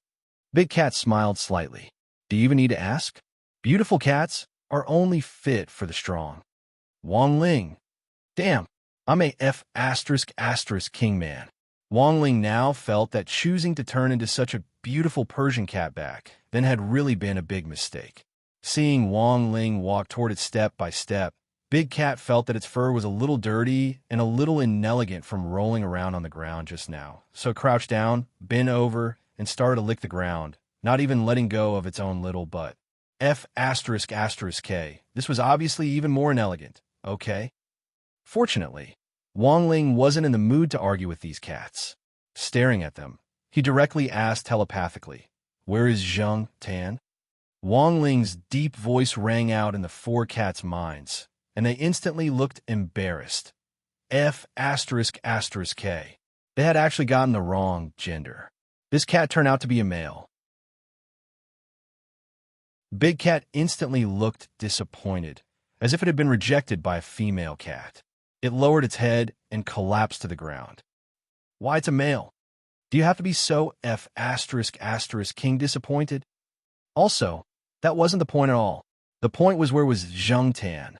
Wang Ling felt that these cats were a little careless. They had actually completely ignored the fact that he had used telepathy. Big Cat weakly raised a paw and lamented. What's the point of a cat's life without a beauty to accompany it? Wang Ling was speechless. But fortunately, he had already made preparations. There was a flash of spirit light on the ground, and the salted fish-flavored crispy noodle snacks that Wang Ling had prepared in advance suddenly appeared. This was all Wang Ling had on him, and he had originally planned to secretly enjoy them in the middle of the night when no one was around. Wow! Limited edition salted fish crispy noodle snacks. The cat's eyes instantly lit up, and Big Cat jumped up from the ground and rudely rubbed Wang Ling's head with its paw. Ha ha! Brother, you're very smart. Since you've asked so sincerely, I'll take you to the boss. This was really a cat that changed its attitude faster than one could flip a book. Wang Ling sighed in his heart. It was said that stray cats were all foodies, and this was indeed true. Wang Ling's heart bled as he watched Big Cat put his 3 limited edition crispy noodle snacks into the Chinquan Space's small belly pocket. At the same time, he had some doubts about the current style of the cat world. He hadn't expected that in just a few years since he had left, these low-level cadres would actually start to openly accept bribes. This matter had to be dealt with strictly and rectified. About 5 minutes later, led by the 4 cats, Wang Ling passed through an inconspicuous little hole in the corner of the Sakura garden. The hole was firmly blocked by 2 thick cherry trees, and it was very difficult to see from a human's point of view. After passing through the hole, Wang Ling realized that it was an alley of residential buildings. On the east side of the alley was a road sign with the words Dahuang Road. Following Big Cat, Wang Ling came to an old willow tree that was so wide that 5 or 6 people wouldn't be able to wrap their arms around it. This tree had been rooted here for at least several hundred years. It was said that it had been struck by lightning, but it still stood firm here.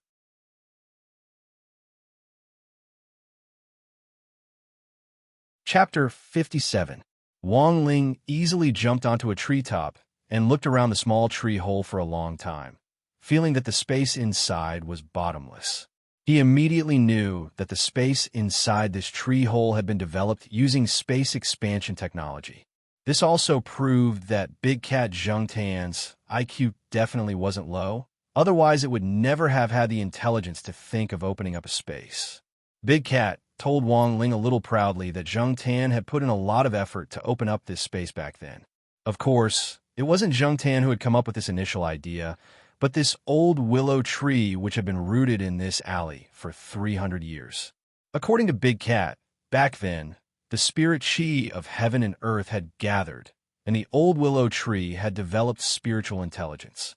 In the process of transcending the tribulation, a bolt of lightning had pierced the tree. Unexpectedly, this bolt of heavenly lightning had inadvertently stimulated the old willow tree's vitality. Now, it was the old willow tree's own idea that this secret tree hole could be used by Zheng Tan. It took 100 years to cultivate a person, and it was always good to have a few friends to keep you company. How often does this spirit tree wake up? Wang Ling looked at Big Cat and asked telepathically. You should call him Mr. Tree. Big Cat corrected him. Mr. Tree sleeps for a very long time and only wakes up at night. His surname is Zhou. Wang Ling, Zhou Tree person? Wang Ling jumped into the tree hole with the cats, and it was as if he had entered a space tunnel. After a flash of light and shadow, Wang Ling saw the huge space inside the tree hole. It really was like a secret base in a movie, where all the space had been neatly divided and used. Wang Ling saw 2 or 3 cats in white coats walk by with 2 books on their heads. Big Cat introduced them. This is the research team of Boss Zheng Tan's team. Then, Wang Ling saw dozens of sparrows wearing small goggles, pecking harmoniously at the corn in the corn pond on the side. This is our regiment's flying company. Big Cat then pointed to several cats in front of them, wearing black face scarves. These ninja cats are from the Special Operations Company. The cavalry company trains separately at another secret base outside the tree hole. Wang Ling asked telepathically, May I ask what your regiment is called? Big Cat pointed at a small stone tablet at the side of the base. On it, 3 words were written in human characters. Independent Regiment. Wang Ling stared blankly at the stone tablet. While he was still in shock, Big Cat pointed at the stone tablet and said, There's Mr. Treeman's inscription on the back. Wang Ling looked at it curiously and saw 2 lines of a poem carved on it. Left carving, frowning coldly at Satan. Right carving, bow your head and be willing to be a girl. Wang Ling was completely stunned. Looking at the overall layout of the space and the team, it had to be said that Zheng Tan was a pretty smart cat. There were cavalry companies, secret service companies, and even air units made up of sparrow soldiers. This was inconceivable. The space inside the willow tree was very big, and the space expansion technology inside was the most ordinary. It wasn't very advanced. But this primitive space expansion technology was able to expand the space inside a small tree hole to the size of a human living room. For these cats, this was already more than enough space. Zheng Tan's office was in the deepest part of the base. Big Cat led Wang Ling to the door of the office and had a few of its kittens wait with him at the door. It looked at Wang Ling and said, Brother, wait a moment, I'll go inform them. Less than 5 minutes later, Zheng Tan came out of the room with cat paws. With shiny black fur, pointed cat ears, and a decorative copper bell on its tail, it buzzed as it walked, instantly highlighting the imposing manner of this independent regiment commander. Wang Ling was sure that Zheng Tan was definitely a cat brought up by Thunderbolt Tiger Tang Shi. Only a cat brought up by Tang Shi would have the air of a cat ruffian. It wasn't hard for Wang Ling to tell from the faint smell that Zheng Tan was enjoying its dinner at this time. Furthermore, it was a spicy seafood-flavored spicy hot pot. Seeing that Wang Ling had turned into a Persian cat, Zheng Tan's heterochromatic pupils involuntarily contracted. For it to be able to sit in the position of regiment commander, It was clearly much more sensitive to Persian cats than that lecherous big cat. Because the legendary immortal Meow was also a Persian cat. Whether it was Tang Shi, Song Si, or Yuan Shu, they had all ordered the cadres in their respective areas to be extremely vigilant and carefully investigate this type of cat. However, Immortal Meow had already retired for a very long time. Zheng Tan usually searched the vicinity a lot, but had always returned empty-handed. Now, it was suddenly told by Big Cat that a Persian cat had come to look for it. This news stunned Zheng Tan. It couldn't be such a coincidence, right? Zheng Tan hadn't even finished chewing the spicy fishball in its mouth when it hurriedly ran out.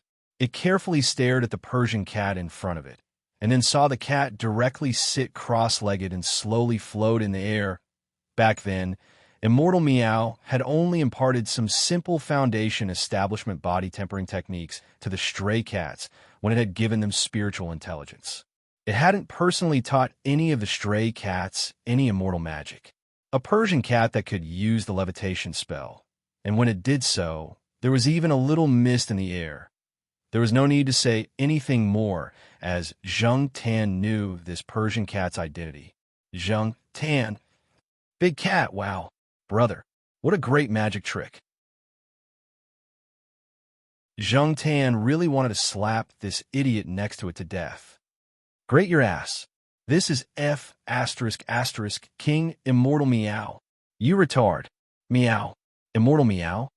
Big Cat's tongue was tied in fright. Zheng Tan narrowed its eyes. It didn't need to guess to know that this guy had most likely F*** King stirred up trouble again. Boss, I really didn't know. I only received 3 packets of salted fish-flavored crispy noodle snacks. Big Cat stretched out a paw and trembled as it took out the crispy noodle snacks it had hidden in its belly pocket.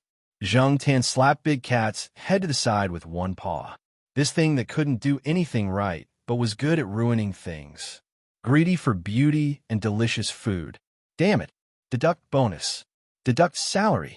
Don't even think about getting your year-end bonus of small dried fish. How could a chief of staff be such a blind idiot? Shiba. Zheng Tan slapped its face with a paw, so angry that it couldn't speak. Picking up the crispy noodle snacks from the ground, it instantly felt a lot better. Without wasting any more time with Zheng Tan, it stretched out its paw and drew a portrait of Wang Ming on the ground. At the same time, it sent a telepathic message to Zheng Tan to explain its request.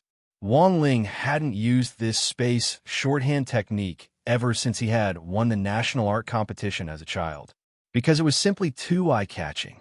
Zheng Tan nodded and turned its head to look at its chief of staff, only to see that this guy was lying on the ground with a paw over his ear, repenting. Big Biao, you idiot! It's time for you to atone for your sins.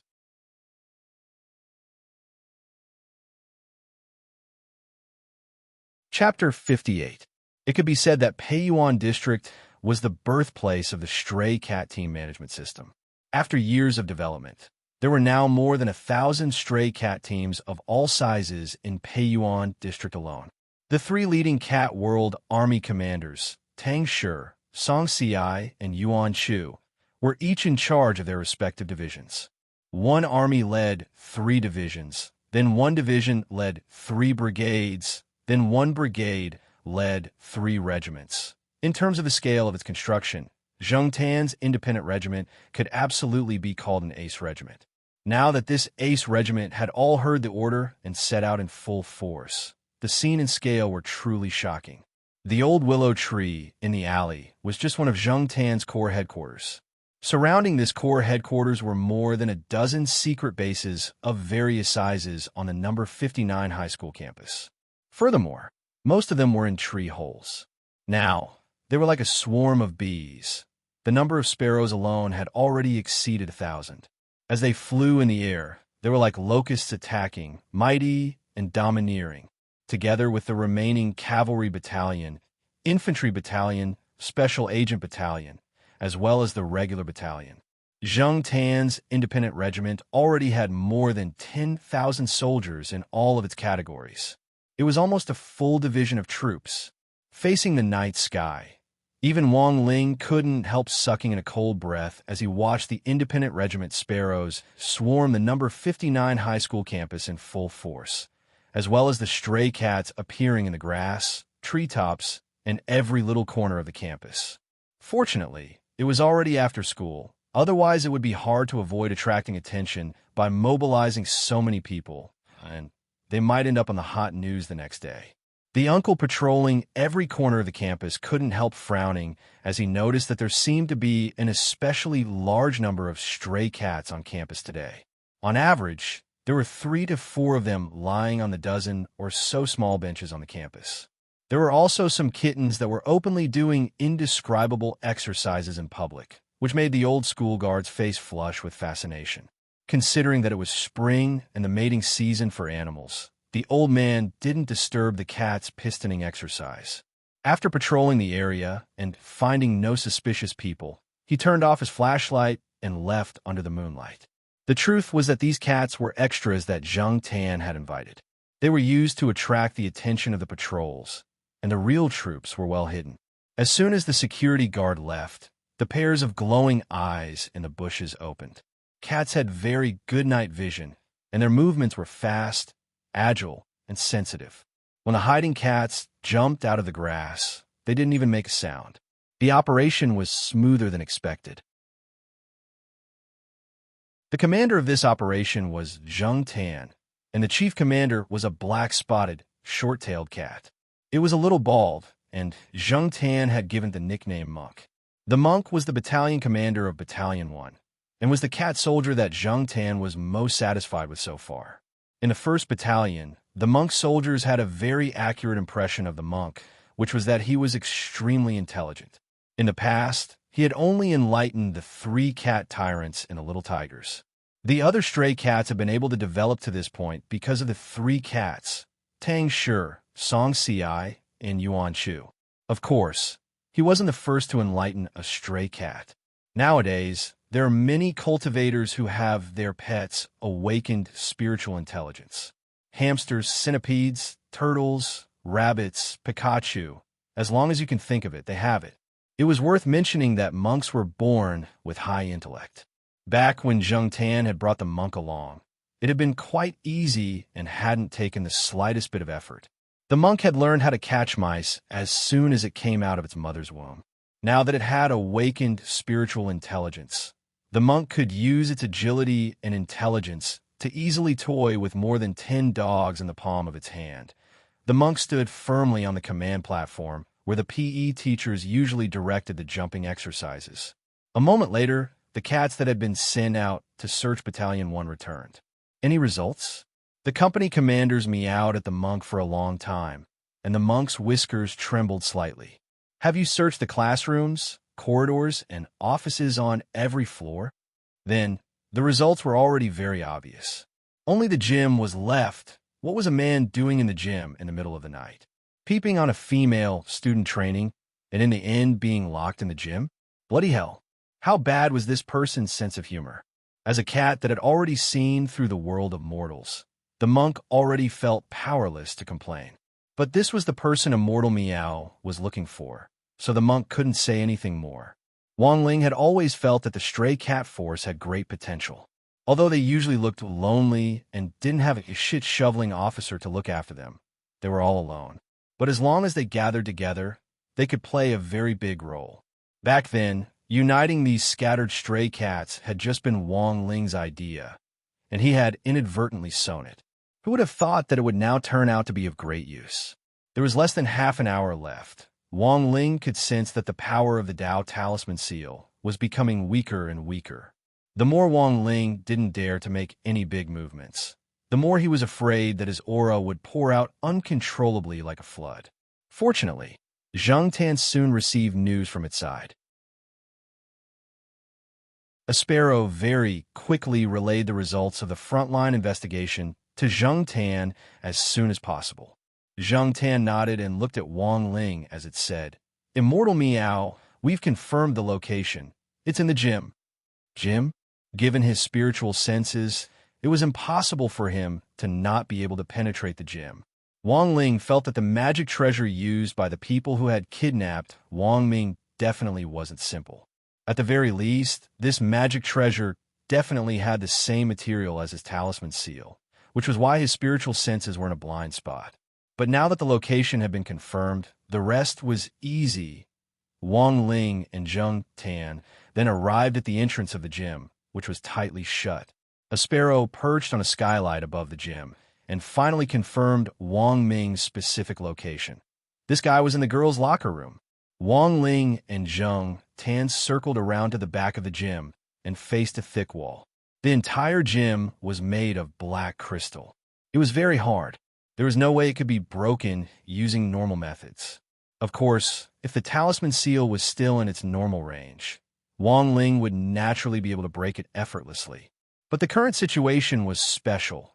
The talisman seal was about to expire, and Wang Ling was very afraid that if he punched it, the entire gym and everything within a radius of 100 li would be destroyed.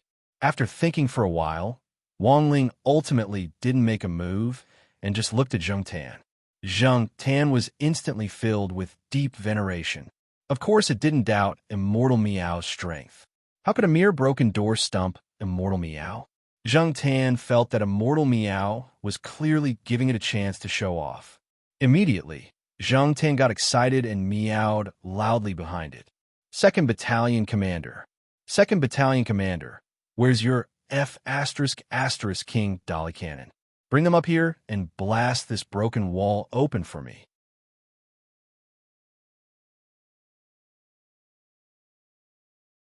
Chapter 59. Huaxiao Nation's Yadali Special Treasures Research Bureau.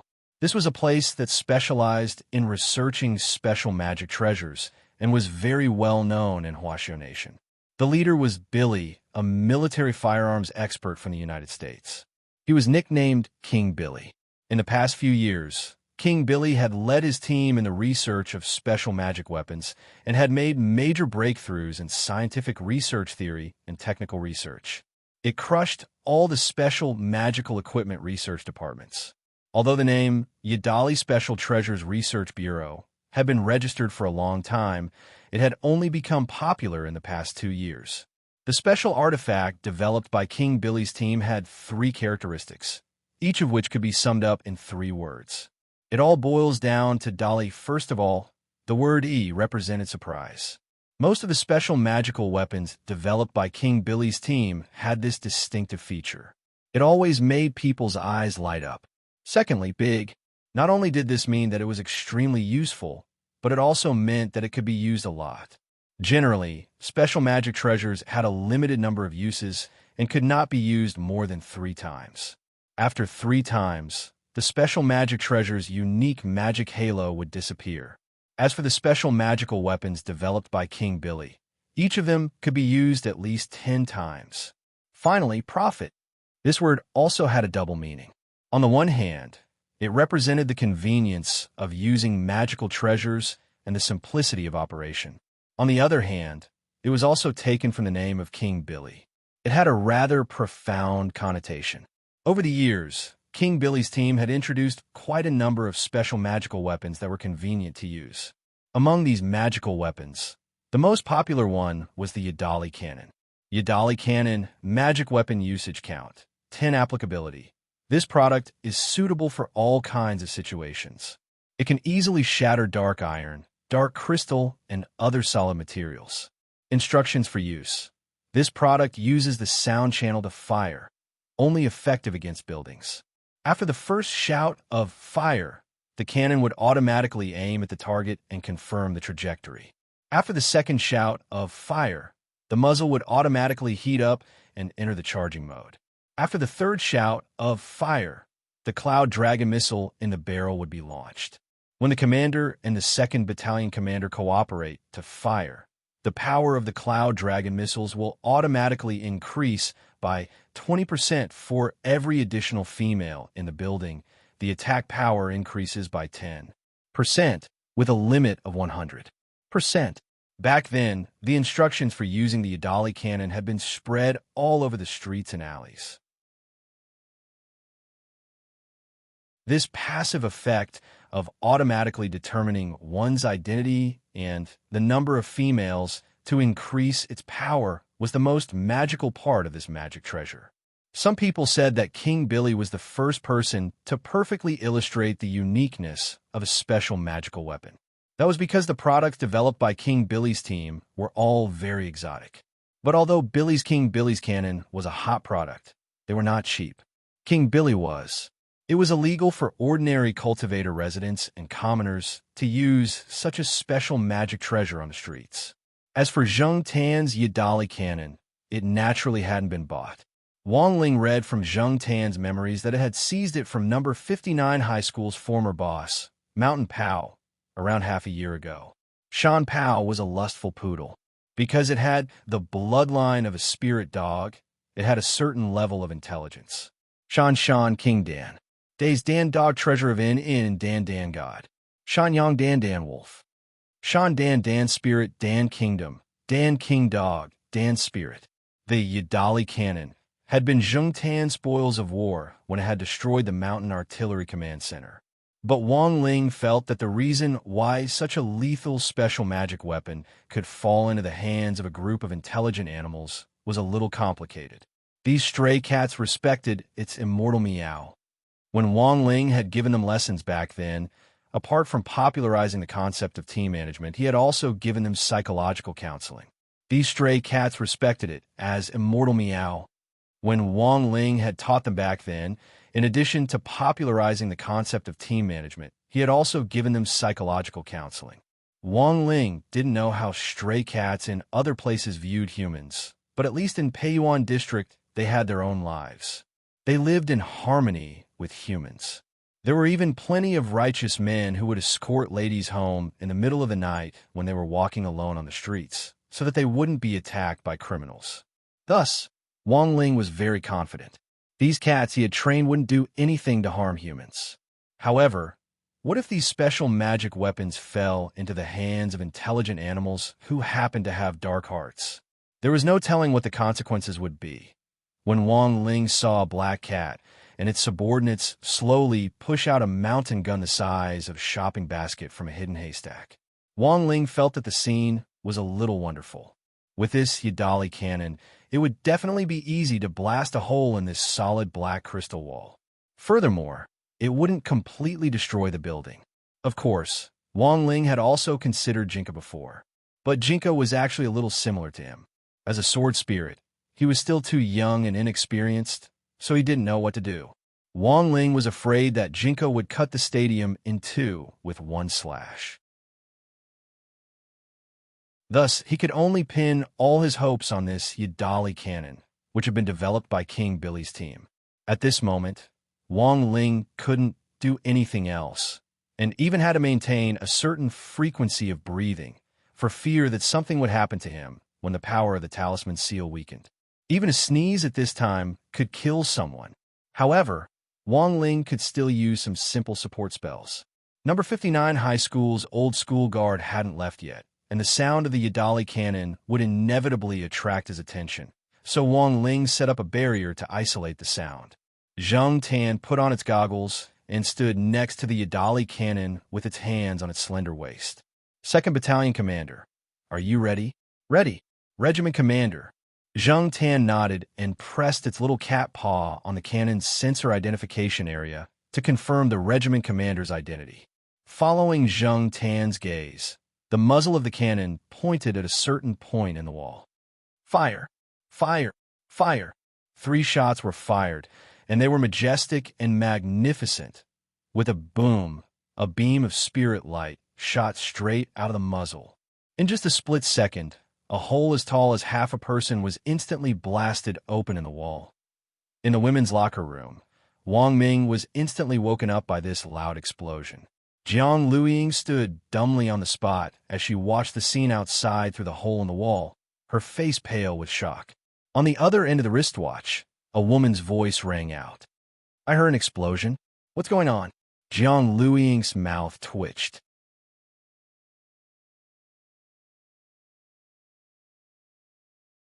Chapter 60.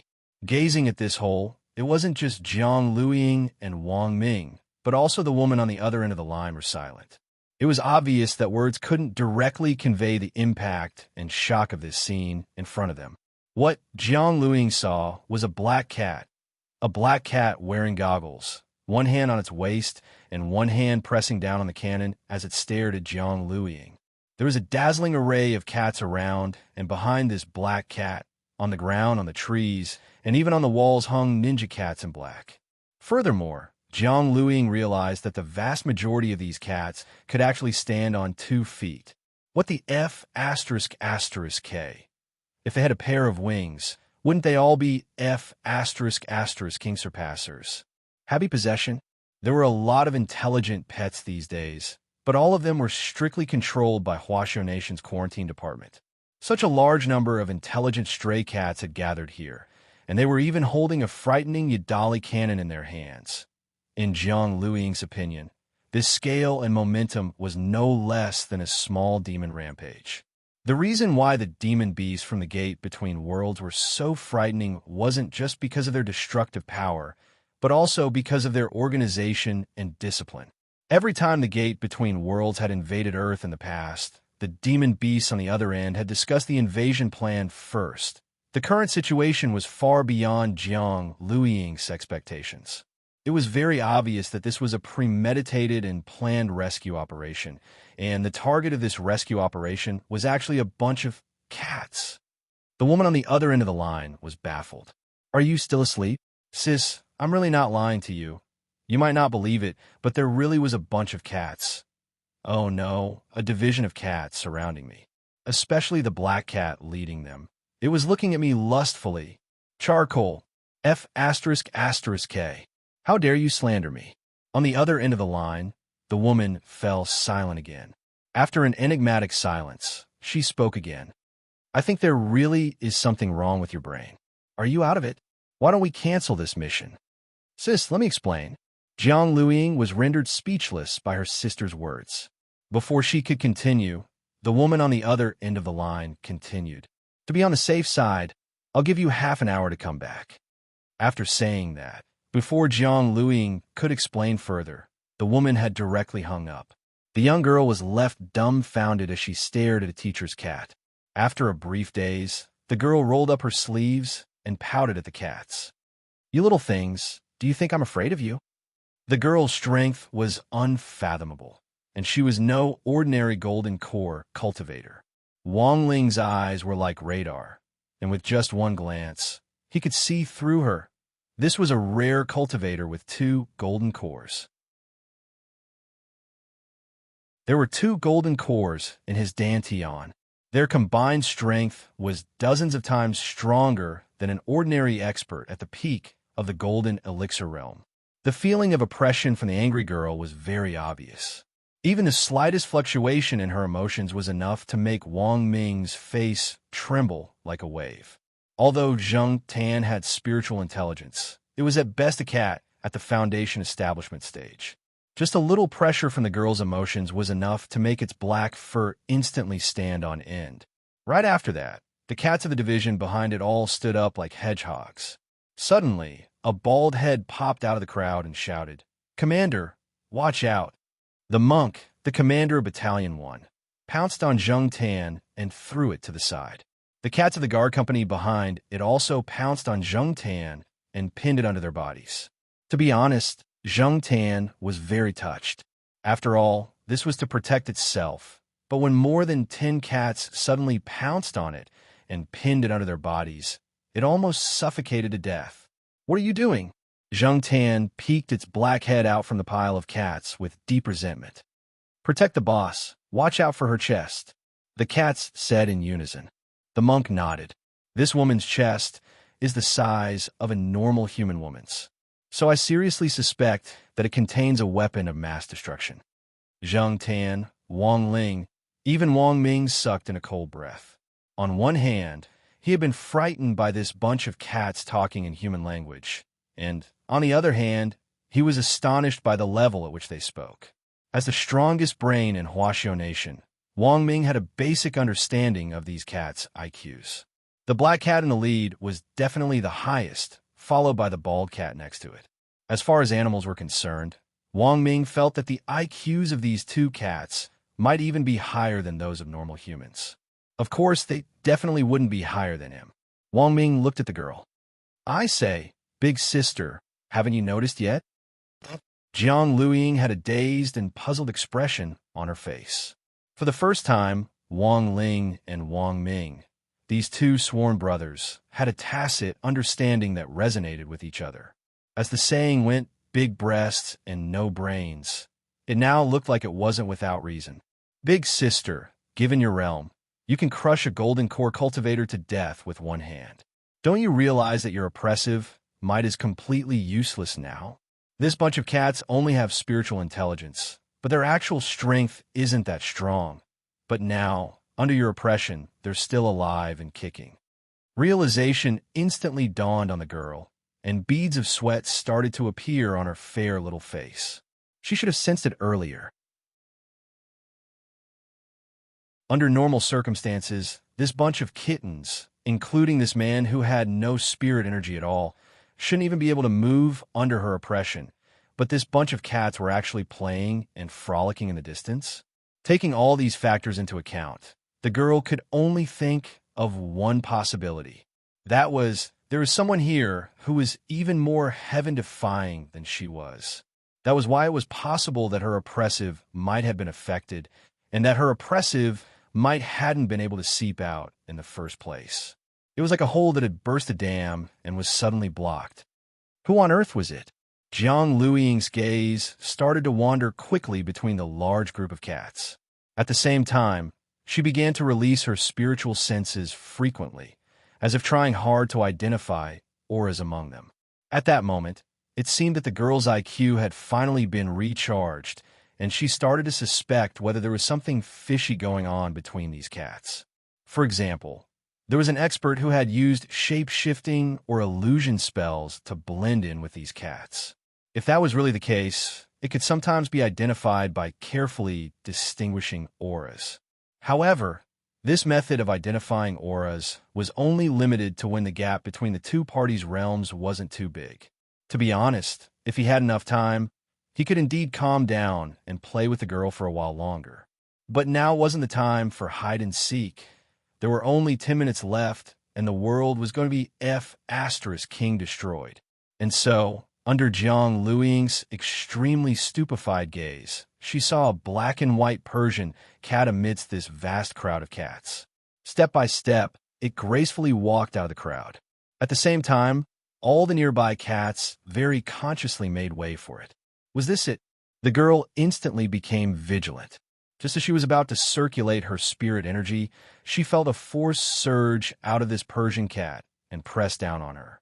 Then, she was stunned to find that her spirit energy was actually stuck in her dantian halfway through its circulation. Furthermore, she realized that she had been imprisoned by an oppressive might and couldn't move. K.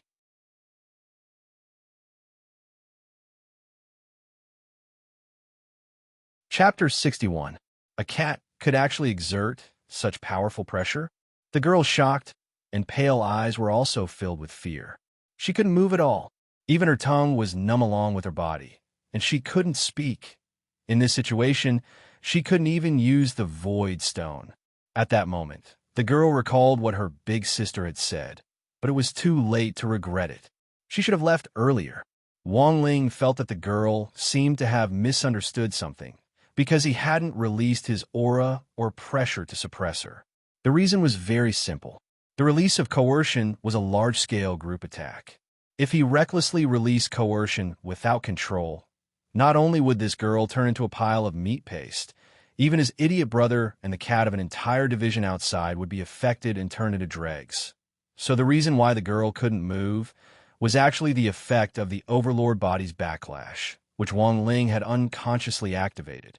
This effect could double the pressure he had exerted on himself and reflect it back at him. The principle was actually pretty much the same as a physical backlash. For a specific case study, he could refer to burying Love Young Master Suing, who had been turned into dregs by Wang Ling's backlash back then. Looking at the flustered and exasperated girl who couldn't resist, Wang Ming just thought it was a little funny. At the same time, he knew that Wang Ming had already seen through his identity. Although Wang Ling didn't think that his relationship with Wang Ming couldn't be considered too good, He had to admit that they had a pretty good rapport when it came to some strange things. The moment the wall had been blasted open, Wang Ming had known that it had to be Wang Ling. He looked at his wristwatch. There were less than 10 minutes left before the old version of the talisman seal would lose its effect. Wang Ming took out the talisman from his chest pocket and carefully tied it to Wang Ling's arm like a band-aid. The seal had finally been reinforced. Wang Ling gripped the cat's paw. The new version of the talisman was indeed more powerful than the old one. He could clearly sense that his strength had been significantly limited. The first 3 months after the talisman was installed were the most restrictive. For the next 3 months, Wang Ling almost didn't have to worry about breaking his chopsticks while eating, and he could even do radio gymnastics without worry. For Wang Ling, this was great news. He was happier than eating crispy noodle snacks. In order to make this talisman, I refined materials for nearly 3 years, and also fused some new ones. This time, it's valid for 5 years. It should be enough for you for a while. Wang Ming didn't open his mouth, but spoke in his heart. Wang Ling could hear him clearly with his mind-reading ability. After all, there were still outsiders here, and the talisman was a secret that must not be known by others. In some sense, Wang Ming felt that Wang Ling's uncontrollable and constantly growing realm was a state secret that was more worth protecting than his so-called strongest brain in Huaxiao Nation. But Wang Ming treated this as his own secret. He had promised Father and Mother Wang that he wouldn't mention it to outsiders. Even Wang Ming's own parents didn't know this secret. If this secret were to be exposed, it would very likely lead to an endless war. As for Wang Ling, it was very likely that the country would view him as a war machine. Thus, Wang Ming was actually very concerned about Wang Ling. Never mind that she had been helping Wang Ling develop talismans with even more restrictive effects. He was even more tight-lipped when it came to secrets. Wang Ling felt that at the very least, he and Wang Ming were on the same page on this matter. Wang Ling's wish was world peace. And this was also Wang Ming's elder brother's original wish.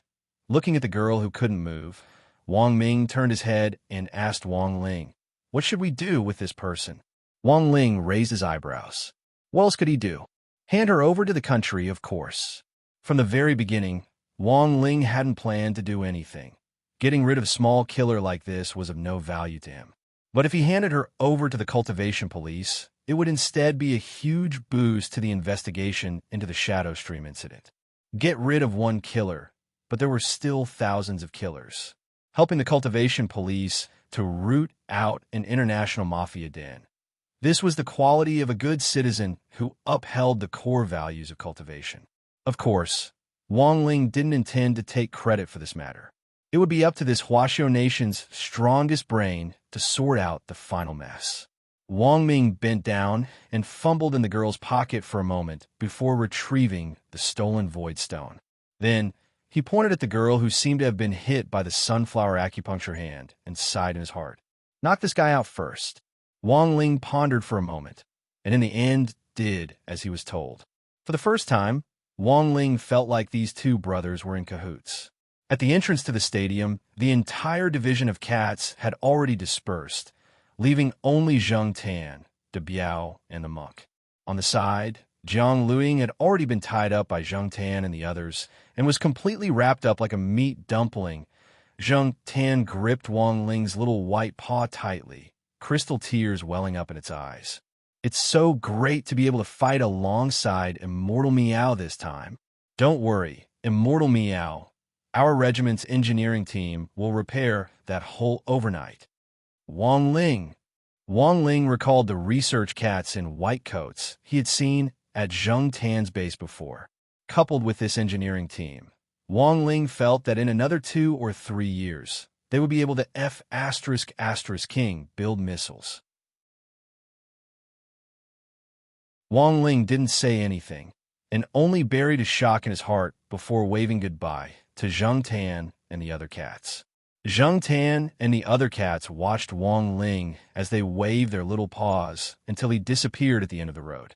Only then did they reluctantly leave. To be able to fight alongside Immortal Meow was an honor that Zheng Tan felt was enough to be recorded in the Cat Clan's annals of history. If it hadn't been for Zheng Tan's help this time, Wang Ling felt that the consequences would have been very hard to predict.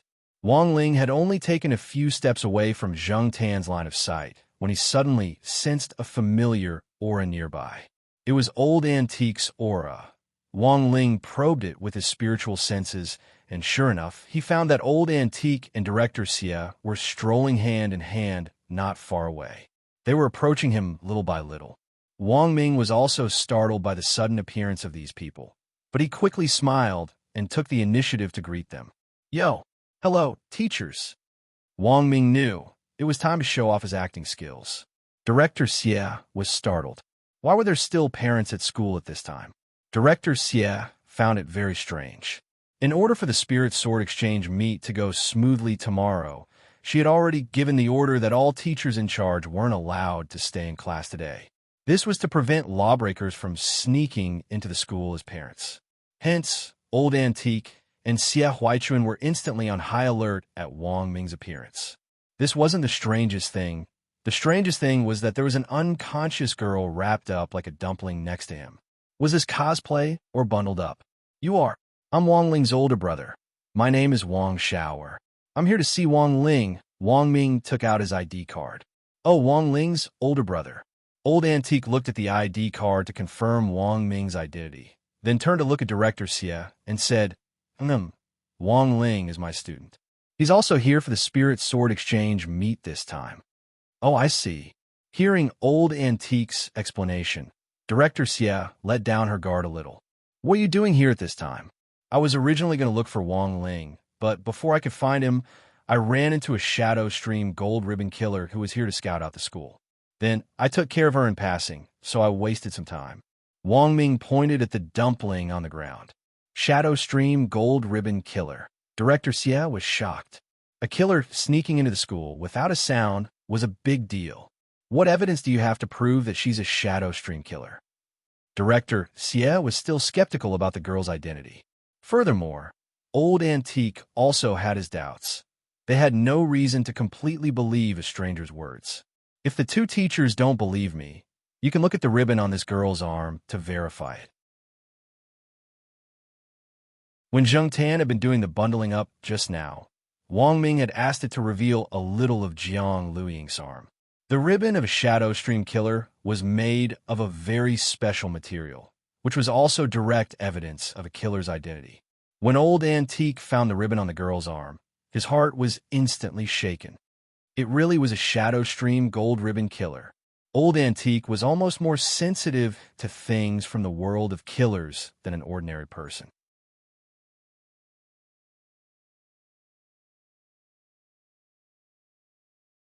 Chapter 62.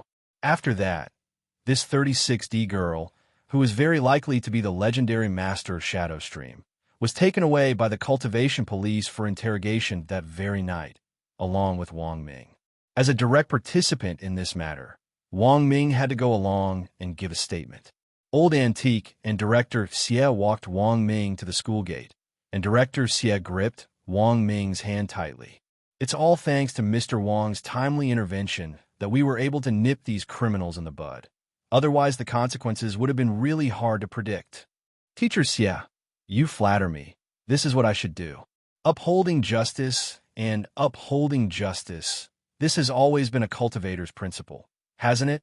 But I'm very curious. Why can't I sense a trace of spirit energy from Mr. Wang? Could it be that Mr. Wang has some kind of magic treasure? Magic treasure? Do I still need a magic treasure in my realm? Wang Ming shook his head mysteriously and smiled slightly.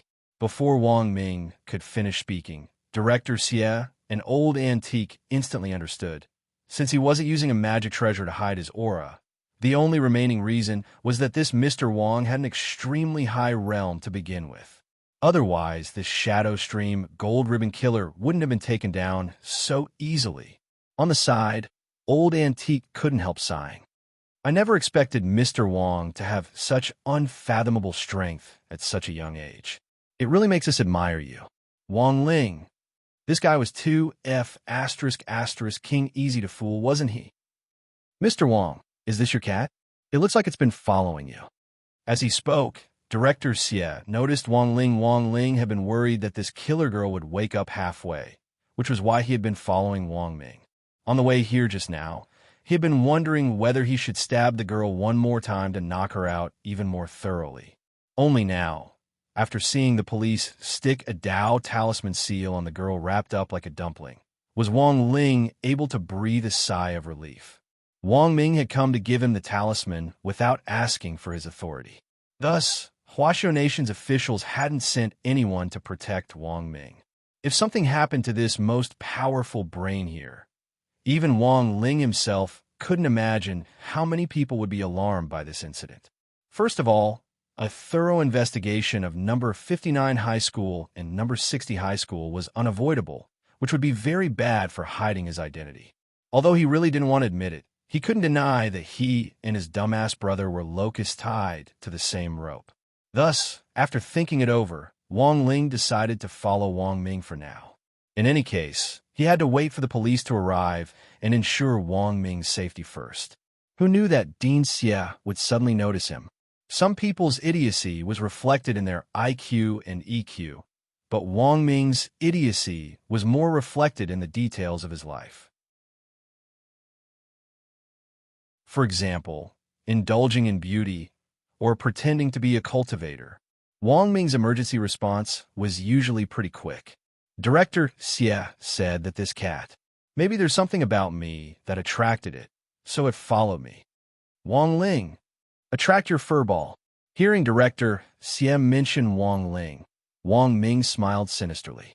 Then he bent down and picked up Wang Ling, who had turned into a cat. Raise him up high. Wang Ling, raise your mother. For the first time, Wang Ling realized that he had actually been teased by this dumbass. F***K. Just you wait. Wang Ming sat in the cultivation police car. The girl, who had been tied up like a rice dumpling, was placed in a cage at the back of the car and was guarded by 2 female police officers. As for Wang Ming, he obediently sat in the back of the car with 2 male police officers on each side. Given Wang Ming's personality, he would never let himself be the recipient of this so-called glory. Because in the end, Wang Ming used the identity of Wang Xiao, not Wang Ming himself. Thus, Wang Ming didn't feel any sense of accomplishment at all.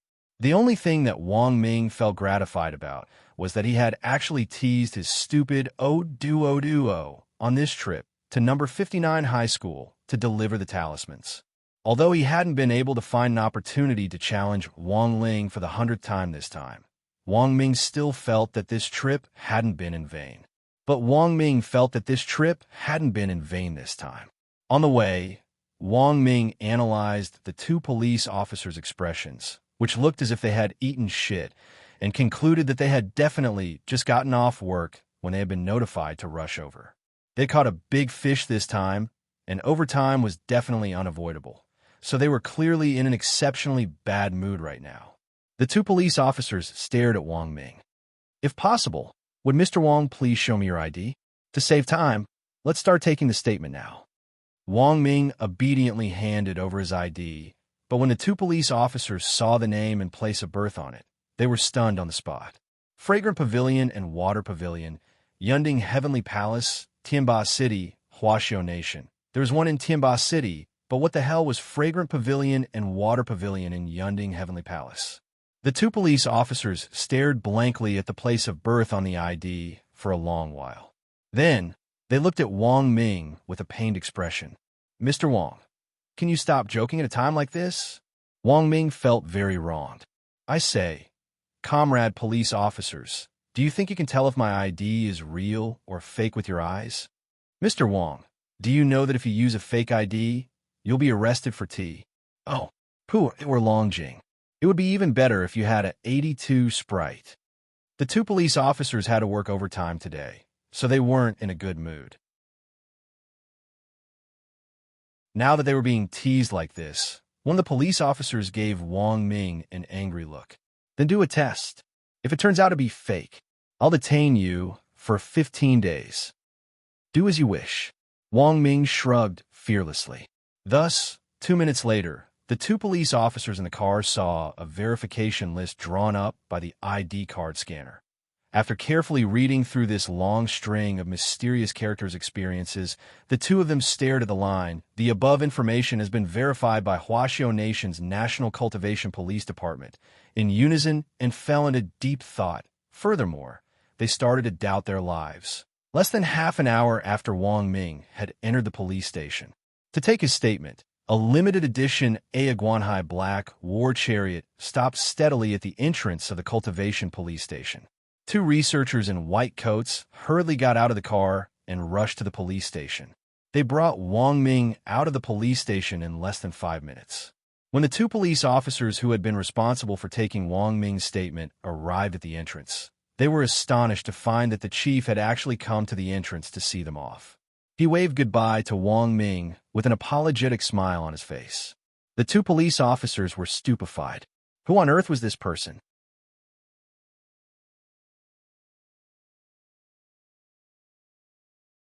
Chapter 63. The arrest of a girl suspected to be the master of Shadowstream had caused quite a stir. Back then, the red ribbon killers that Shadowstream had sent had been completely wiped out. Now, number 60 High School had come to number 59 High School for the exchange meet. In the end, this gold ribbon killer, who had wanted to take advantage of the exchange meet to cause mischief, had been arrested before she could even take the first step in her plan. The most important thing was that the person who had arrested this girl was actually the elder brother of a student at number 60 High School. Number 60 High School again. Everyone recalled all the recent Shadowstream incidents. The National Cultivation Police had originally issued a red investigation order to investigate, but there had been no progress for several years. In the end, in less than a month after school started, a breakthrough had been created one after another around a small, ordinary high school. Wasn't this school simply F*** King toxic? This incident couldn't help but once again arouse discussion. Why had a beautiful 36D girl become a bloodthirsty demon who killed people without batting an eye? A well-prepared operation had been seen through before it had even started? Was it a twist of morality or a twist of human nature behind all this? Was it a game between light and darkness? Or was it a showdown between scheming and wisdom? The series of questions that had arisen from this incident left people puzzled no matter how they thought about it. Until now, the detained killer girl had yet to wake up, and that Wang Xiaoer, who had stopped this vicious incident, had been forcibly taken away less than half an hour after entering the police station. It was as if this series of events had been premeditated in advance and had been completely arranged. In order to cover up Wang Ming's true identity, Huaxiao Nation's Cultivation Academy of Science in the end pointed out a clear path to the bewildered police officers at the Cultivation Police Department, Shanghai City's general administration of 100 schools. Thus, after Secretary Dakong came to the office that day to chat nonstop for several hours, Ajwa had just returned home from the office when his home phone exploded with calls again. He glanced at the phone number. There were countless missed calls, and the one who had just called was Secretary Dakong. He had already chatted with the old leader all afternoon and was a little irritable. But he knew that he had no other choice. Ajwa had gained a lot in this position over the years. He had summed up the 4 rules of survival for 3 government departments. First, don't speak carelessly. Second, get up earlier than a chicken and sleep later than a dog.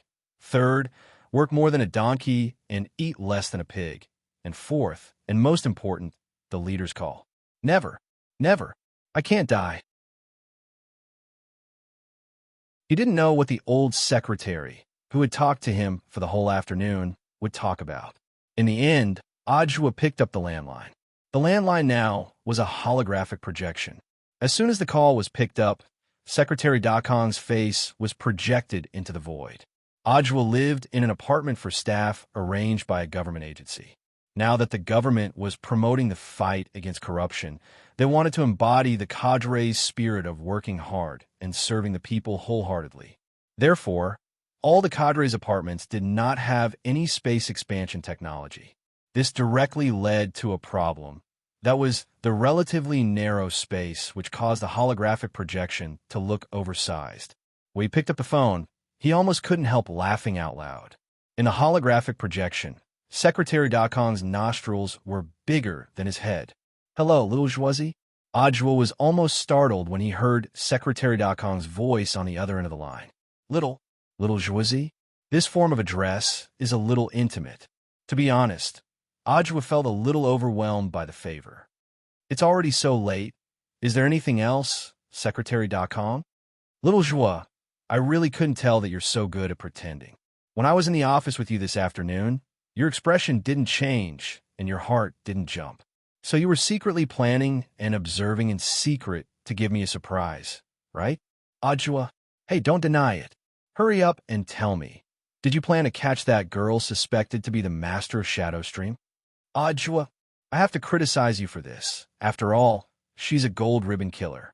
Even if you knew her route in advance, you should have at least reported it in advance. There's so many students nearby, and it's after school. It's so dangerous. Hearing this, Ajwa had a rough idea of what the old secretary was talking about. On the way home, he had received a text message from the director saying that the Cultivation Police Station in Peiyuan District had arrested a gold ribbon Shadowstream killer suspected to be the master of Shadowstream in number 59 high school. Ajwa had originally wanted to wait until he arrived at the staff apartment to investigate the situation before replying, but he hadn't expected the old secretary to call him as soon as he stepped into the house. But listening to this, Ajwa somehow felt that something wasn't quite right. He felt that this development was the same as 6 years ago. Why the hell did it feel like an easy victory? Secretary Dakong, all right, there's no need to explain. I know you don't want to alert the enemy, so you secretly arranged for an expert to infiltrate number 59 high school to catch a turtle in a jar, right? I'm telling you, you've made a great contribution this time. After preliminary interrogation, it was highly likely that this young girl who had been captured was the younger sister of the master of Shadowstream. Aren't you surprised? Was it a surprise? Isn't it exciting? Even though the master of Shadowstream hasn't truly appeared yet. But I believe that with this important clue, our Huashio Nation won't be too far away from uncovering the Shadowstream incident and destroying the gang's lair. Comrade Jua, at such a young age, you actually have this kind of intelligence, lead, and execution ability as an old comrade. I really admire you. May I ask Secretary Dakong, where did this information come from? President Chi of Huashio Nation's Cultivation Academy of Science personally called me to explain it. How could it be wrong? I know little Joisy wants to keep a low profile, but sometimes there's really no need to hide your contributions. Odd, she was sucked in a cold breath. He had no idea when he had become associated with such a big-shot organization. Little Joisy, I didn't expect you to be so unfathomable. On the other end of the line, Sun Dakong smiled.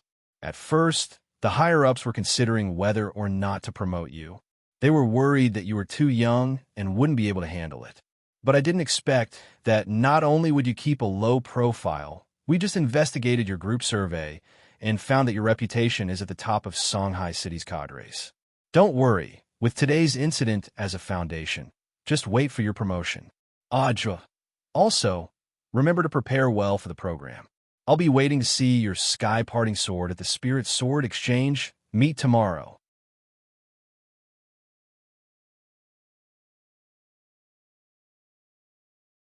Chapter 64. The 4-day student exchange meet came to an end in the blink of an eye. Too many things had happened in these 4 days, such as the explosion of the Spirit Gathering Array, the collapse of the Punxi Gang, the establishment of the General Administration of Harmony, the rehabilitation of delinquents, the near destruction of the world, and the arrest of a Shadowstream gold ribbon assassin last night. But no one could have imagined that Wang Ling was the root cause of all this mess. Before leaving, Wang Ming had asked Old Antique and Director Xie to keep his identity a secret. The purpose of this was in fact to protect Wang Ling and prevent him from attracting too much attention. Thus, although this incident had caused a stir, apart from those inside the police department who knew that Wang Shower was the elder brother of a student from number 60 high school, outsiders had very limited knowledge of this matter. They only knew that it was Comrade Ajwa of the General Administration of 100 schools who had once again blocked Shadowstream's invasion and protected the flowers of the motherland. But after this incident, Even Wang Ling started to doubt his own toxicity. His high school days hadn't been king peaceful. Every day, he was like a certain Grim Reaper primary school student. Wherever he went, people would die. Father and Mother Wang's wish for him was to smoothly obtain his high school graduation certificate and then smoothly enter university with a low profile. But looking at the current situation, Wang Ling felt that this road was going to be much more bumpy than he had expected. But in the end, life still had to go on at night. Number 59 High School's dormitory was quiet. Previously, Super Chun and Hirogwa, these two damn fat shut-ins, had been playing online in suits, ties, watches, shiny leather shoes, and drinking drinks that cost more than 5 yuan. It wasn't until not long ago that Old Antique had forced them to turn off the game, and they had just fallen asleep. As for Lotus Sun and Feather Lin, these two girls, they had already laid down to rest for the sake of healthy skin. Old Antique sat on a folding chair and stood guard at the door. When it was almost time for school to end, Shadow Stream had taken advantage of the situation again, and Old Antique was once again on high alert. The safety of the students was the first priority. Old Antique had to ensure that the Spirit Sword Exchange meet would go smoothly tomorrow, and even more so ensure that his students wouldn't be harmed outside the school before they returned to number 60 High School. Wang Ling wasn't asleep either, touching the small wooden sword lying quietly next to him. Wang Ling's mood was very complicated. He only hoped that Jinka would behave a little more normally tomorrow. Please don't go berserk. On the fourth day, which was the third Friday of the semester, the Spirit Sword Exchange meet that everyone had been looking forward to was finally about to begin. That day, gongs and drums were deafening, firecrackers were exploding, red flags were fluttering, and there was a sea of people. The exchange meet tradition had been left behind by General, one of the 10 meritorious figures who had founded the nation. Back then, General Yi had fought side by side with Minister Shi and Secretary Sun in the Battle of Sherman. He had a nickname called Sword Saint. After the Battle of Sherman back then, General Yi had left a famous saying on the stone pillar of Sherman: "Your sword is my sword." To this day, this sentence was still in history textbooks, and Old Antique would emphasize it every year. This time, the momentum of the Spirit Sword Exchange meet between the two academies was quite big because it coincided with the 500th anniversary of the establishment of the two academies. Number 59 High School and number 60 High School, this pair of old enemies, chose to complete this school anniversary event in the form of a Spirit Sword Exchange meet. In fact, the relationship between the two schools had become much closer. Although Tang Jing's group had stirred up a lot of trouble during these 4 days, they had all given up on the last day, but this didn't affect Tang Jing's and his group's confidence in battle of wits in winning the Spirit Sword Exchange meet this time. Since they couldn't use unorthodox methods to win, Tang Jingza felt that there was no harm in fighting them fair and square. Although Wang Ling didn't know where this guy's confidence came from. On number 59 High School's newly renovated wide sports field, the students of each class carried their stools and formed a circle on the track, which was divided into sections based on their classes. The empty space in the middle was reserved for the representatives of the two schools in the Spirit Sword Exchange meet this time. Wang Ling really wasn't used to an exchange meet with more than 1,000 people. He had never displayed his talents in front of so many people before. The leaders of the two schools had arrived in front of the rostrum. Number 60 High School's headmaster Chun and director Shi, number 59 High School's headmaster Jin and director Xie, the district leaders of Peiyuan District, as well as the excited old secretary Sun Dakong and the bitter Ajwa. To be honest, the lineup of leaders this time was very awkward. No one had expected this old secretary to show up. Of course, the students didn't know Secretary Sun's identity at all. Furthermore, they all felt that this person was a little neurotic. They had never seen a leader wearing a motorcycle helmet on stage before. But the students could also tell that this helmet-wearing old man's identity wasn't ordinary. He was most likely a number 1 figure. Furthermore, he was a number 1 figure that even Wang Ling hadn't expected. Among the students present, only Wang Ling's heart was as clear as a mirror. To be honest, he was very afraid that this old secretary would see some clues from his actions. Not daring to look directly into the old secretary's eyes, Wang Ling sighed deeply in his heart. Now he could only hope that he could perform as muggle-headed as possible in the spirit sword exchange meet. It really wasn't a good thing to be targeted by such an almighty. In the silence, the old secretary looked around and looked at the two school leaders with a strange expression. "Why haven't you started yet?" Headmaster Chun and Headmaster Jean had helpless expressions on their faces. "The biggest leader here is you. If you don't say anything, who the hell dares to start?" Hearing the old leader's words, as the host of the Spirit Sword Exchange meet this time, Headmaster Jean sorted out his thoughts before he smiled and spoke. His voice drifted into everyone's ears. Then, on behalf of the school leaders from number 59 High School and number 60 High School, I would like to express our gratitude to the 10 elite students from both schools who are participating in the Spirit Sword Exchange meet this time. It is precisely because of your excellence that our cultivation education will be even more glorious. The old secretary took the lead in applauding thunderously. Seeing the old secretary clap, the other school leaders on the side clapped even louder for fear that they would make the old secretary unhappy if they didn't have the energy to clap. Everyone knew that the old secretary was a lively person and very much liked to visit incognito places. He had already secretly attended more than 100 exchange meets like this one organized by the schools. This time, the headmasters of the two schools actually felt very honored that the old secretary had personally come to the scene without being invited. But more than that, they were actually terrified after the applause. The scene fell silent for a moment. The female teacher who was in charge of hosting the event on the stage took the microphone and began to read out the competition rules. This time, there won't be individual events for the Spirit Sword Exchange meet. Instead, holographic images will be fused with cultivation spirit talismans to form an array. Through a perfect simulation of the trial environment and real pain, a team competition will take place.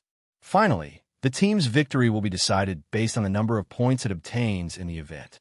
Apart from the reference points gained during the Spirit Sword Duel, you can also earn game coins to buy magic treasures and props to make the competition more interesting and flexible.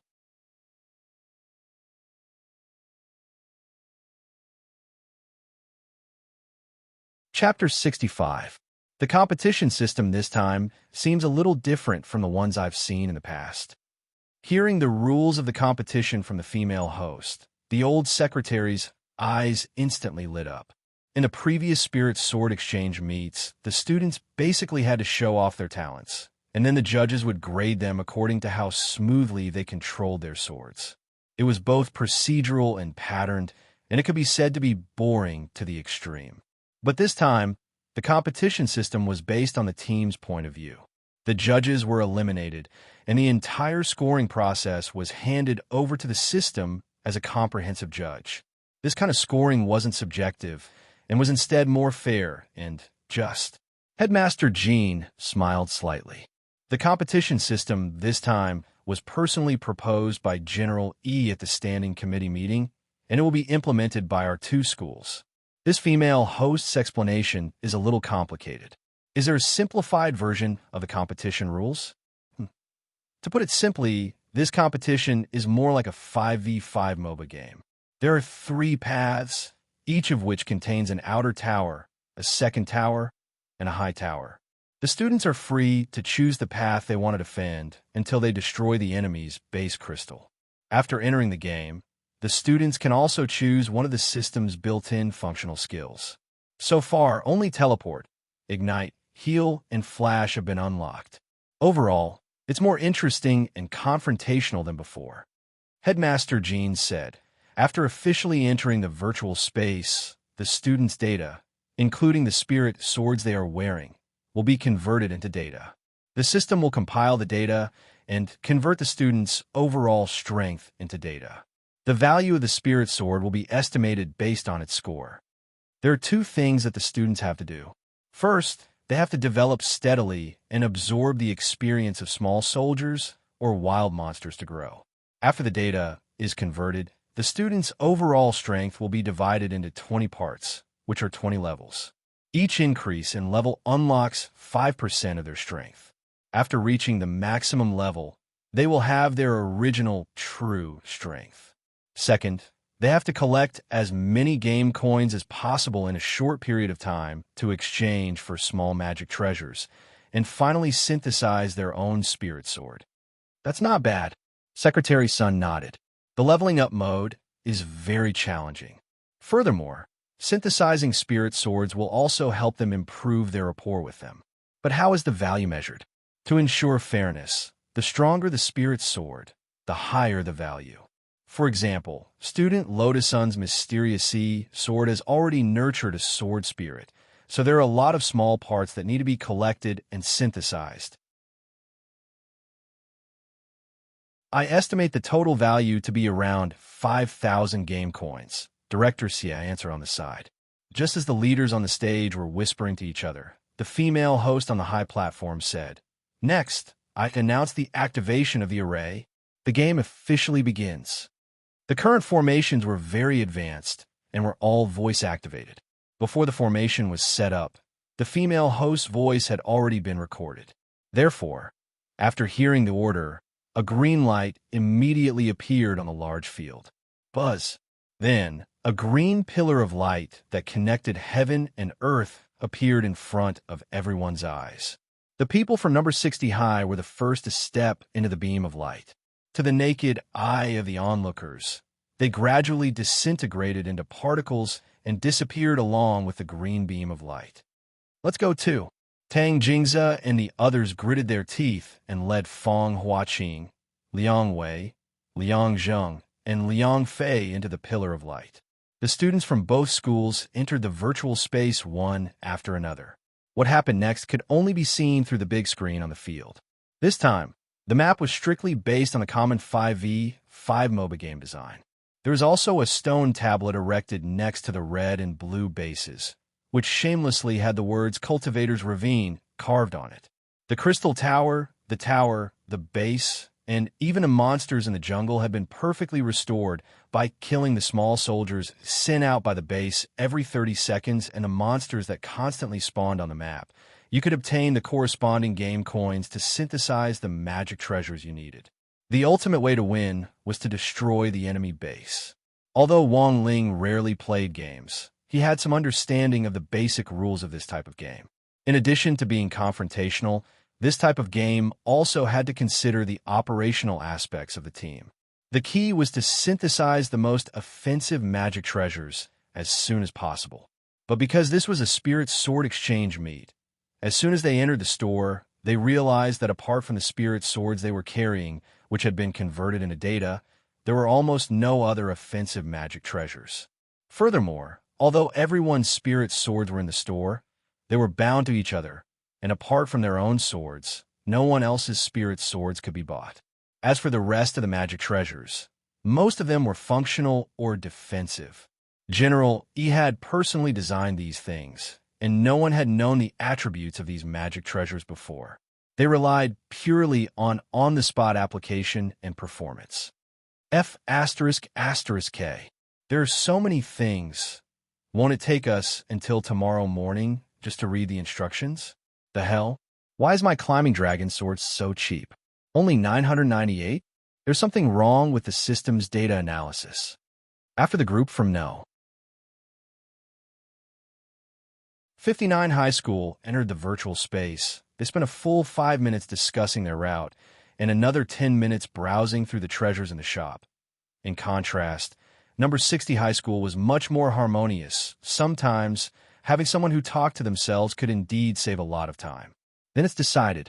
I'll go top lane, student Lotus Sun will go middle lane, Little You will farm the jungle, and Master of Dopey and student Wang Ling will be responsible for the bottom lane duo. Each person had 500 game coins to start with. After deciding everyone's route on his own, Super Chun, this damn fat nerd who had been playing games for many years, chose the most common beginner's blank sword, chose the Ignite skill, and went out. Name, beginner's blank sword. Type, weapon, quality, normal, attack power, 10 gold coins, 350. Description, spirit sword can be combined into a universal magic treasure. the best choice for home or travel. Lotus Sun found her mysterious sea in the store and was surprised to find that it was actually priced at 5,800 game coins. She hurriedly chose the same configuration as Super Chun and went out to spend money. This equipment was too late in development and would take a long time to take shape, but once it was combined, Lotus Sun felt that it would be the key to victory. Feather Lin, who had chosen the jungle clearing route, chose a small beginner's hunting knife, which was sold for 500 game coins. The hunting knife had a higher attack power than the blank sword, and also had a little HP recovery effect. This was the only item in the entire game, other than the spirit sword, that could increase one's attack power. Otherwise, it would take a long time to deal with the demon wolf Fenrir in the wilderness with the newbie's blank sword. Good luck, everyone! Don't lose face for our school. After choosing her starting equipment, Feather Lin followed Lotus Sun out of the base. Name: Small Beginner's Hunting Knife. Type: Weapon. Quality: Average attack power. 30 gold coins. 500 Description: When you kill a large monster, you will receive a 10% damage bonus and a 10% HP recovery effect. This is the key magic treasure for combining the Bear Grylls blade. When the Bear Grylls blade is successfully combined, you can instantly punish a monster, turn it into beef, and share the protein with your teammates to enjoy the HP recovery effect. Now, only Wang Ling and Hirogua were left. The bottom lane combination was usually a support position and an attack position. Naturally, Wang Ling chose the support position without thinking, since it was the least eye-catching. In the dazzling store, Wang Ling saw Hirogua's ghost teeth sword, which was priced at 2,800. Looking at the data, it was still quite powerful. After that, Hirogua also chose a blank sword to go out. Wang Ling, hurry up. I can't handle it alone. The reason why Wang Ling hadn't gone out for so long was that he was still looking for Jinka in the store. He had initially been worried that he would display it in public, and was afraid that Jinka would go berserk halfway through. But now that Jinka had been converted into game data, Wang Ling really wasn't curious about how much Jinka was worth. There were no less than 1,000 swords in the store, and in the end, Wang Ling found Jinka in a very inconspicuous little corner at the very bottom of the inventory. Name: Jinka Peachwood Sword. Type: Weapon. Quality: Average attack power. Unknown. Gold coins. 1 Description: A seemingly useless Peachwood sword. Perhaps hanging it around the neck can ward off evil spirits?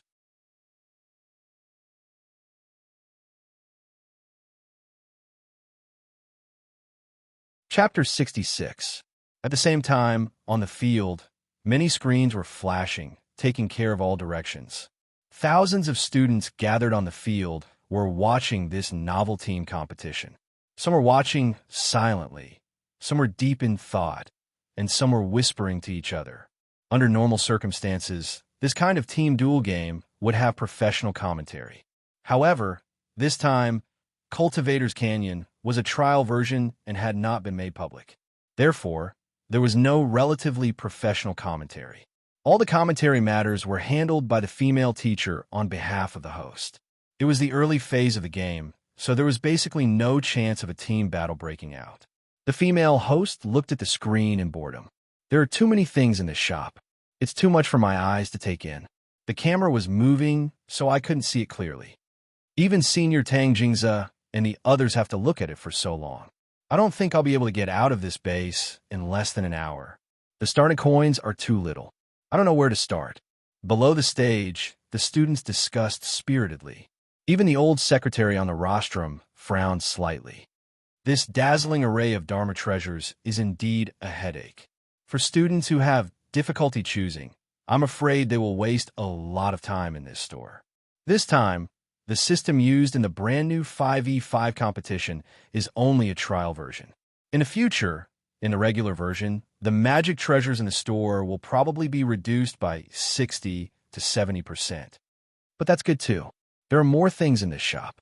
He had to choose a suitable magic treasure in a short period of time and use it flexibly. And to achieve this, it will be a great test of one's ability to adapt. By the way, does this game have any sort of system reward mechanism? Oh, there are rewards. The party would be rewarded with 500 game coins for destroying the first defense tower. The first person to kill an opponent would be rewarded with 500 game coins. If someone assists, the prize money will be split equally. Also, the first person to synthesize a large piece of equipment, also known as the first equipment reward, will be rewarded with 500 game coins. If we can take the lead in these three reward mechanisms, the team's advantage will increase by a lot. Before he could finish speaking, the crisp sound of the system's electronic voice sounded on the screen. First gear. Then, Wang Ling's name was shockingly listed in the system announcement. Wang Ling had fused the first piece of equipment and was awarded 500 game coins. The female host directly exclaimed, "Student Wang Ling from number 60 high school is the first to synthesize a large piece of equipment. Get a reward of 500 yuan." Everyone was shocked, and their faces paled. When the caster switched the screen to the shop's inventory, there was an endless stream of curses. Holy shit. Why the hell was there a piece of equipment that cost $1? Holy shit. A person who hadn't even left the base had actually obtained the first piece reward? There must be a bug somewhere. F***CK. At the same time, Tang Jingze and the other four on the red side shouted in unison after seeing the system announcement. The cheapest big piece of equipment in their team was Liang Fei's Ascending Dragon Sword. As long as they killed 2 more groups of minions, they would be able to gather enough money for the first equipment reward. Who knew that this reward would be given to someone who hadn't even left the base? He had to appeal. Protest. A rematch. Is there a problem with the system? Should we pause the match to verify it? Headmaster Jean asked. It's not the system. It's just that classmate Wang Ling's spirit sword is very cheap to begin with. On the side, the teacher leading the team, Old Antique, couldn't help sighing. Classmate Wang Ling comes from a poor family, and the spirit sword he brought to the competition this time is a peachwood sword. The corner of Headmaster Jin's mouth couldn't help twitching. So, this is your strategy? I don't know about that. Maybe classmate Wang Ling has his own considerations. Old Antique shook his head. As he said this, the caster switched the screen to the inventory, and the image froze on Wang Ling's small wooden sword. Everyone was aghast when they saw the price of this wooden sword. A peachwood sword priced at 1 game coin. Was this a F***king big piece of equipment? It would be strange if he didn't get the first piece of equipment reward. Wang Ling hadn't expected Jinka to be priced at 1 game coin to actually be considered a big piece of equipment. He had originally bought it out of curiosity, but in the end, he had accidentally obtained the first piece of equipment as a reward. Now, Wang Ling felt that thousands of eyes in the stadium were looking at him in unison, which he wasn't used to. It was really too eye-catching. In order to divert everyone's attention from him, Wang Ling felt that it was necessary to go easy on the others and make an issue out of them to ensure that they developed well and gave them enough room to show off. To divert the audience's attention from him. This was the right way to be a support player. So at this moment, Wang Ling decided not to make another stab. Now that he had an extra 500 game coins as a reward, he would just obediently produce a piece of salary equipment, freeload off some experience, and steadily develop. There were a lot of salary equipment in the shop. Even though Wang Ling had 999 game coins in his hand, he chose the cheapest one in order to not attract attention. Name: black rim glasses of unknown origin. Type: functional magic weapon. Quality: normal, gold coins, 300. Description: time is money, and money is time. A mysterious pair of black rim glasses made by the Mystic Magic family. Wear them and stare at someone. Plus 2 game coins /1s. After putting on the black rim glasses and going out, Wang Ling was stunned to find that Hirogwa was actually already at level 3. He had wasted too much time at the base. Wang Ling sighed in his heart. He didn't think he was a long-winded person, but when it came to games, he had far fewer opportunities than normal boys. That was because he was always worried that he wouldn't be able to control his power and break the machine, so he definitely wasn't as good at games as these 2 damn fat shut-ins, Super Chun and Hirogwa.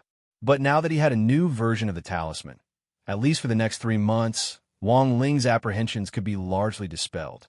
During these 3 months, Wang Ling didn't have to worry about breaking spoons and chopsticks, nor did he have to worry about his aura leaking out and damaging any public facilities. During this period of stability, Wang Ling could be like any other normal kid his age, stay at home on the weekends and play games, or go out to work to earn some extra money. After these 3 months, as the power of the talisman seal weakened bit by bit, the days of fear would return. Because the material used to synthesize the talisman was very special, it would take a very long time for Wang Ling to refine it on his own. Normally, Wang Ling could forcibly speed up the flow of time, but he just couldn't help much in this regard. Because as soon as he got close to the material, he couldn't exert any strength at all, not to mention the use of spells. While Wang Ling was pondering this, Lotus Sun's voice came from the mid lane. "Student Wang Ling, be careful. The enemy mid lane has gone to catch them." The voices of the red and blue teams were interconnected, and voice messages could be transmitted from very far away. The bottom lane in Cultivator's Ravine was a relatively open area with a lot of reed marshes, which was very good for ambushing people. Wearing his small black-rimmed glasses, Wang Ling hid in the reed marshes near his defense tower and secretly observed the situation. In a short period of time, he had already earned back the money he had spent on the black-rimmed glasses. "Student Wang Ling, don't be greedy. Come back quickly. Our bottom lane is dirty. We can't beat the three of them." Master of Dopey noticed that the opponent's bottom lane combination had already disappeared, and it was very likely that they would cooperate with the missing mid lane to catch them. But could they really not beat them?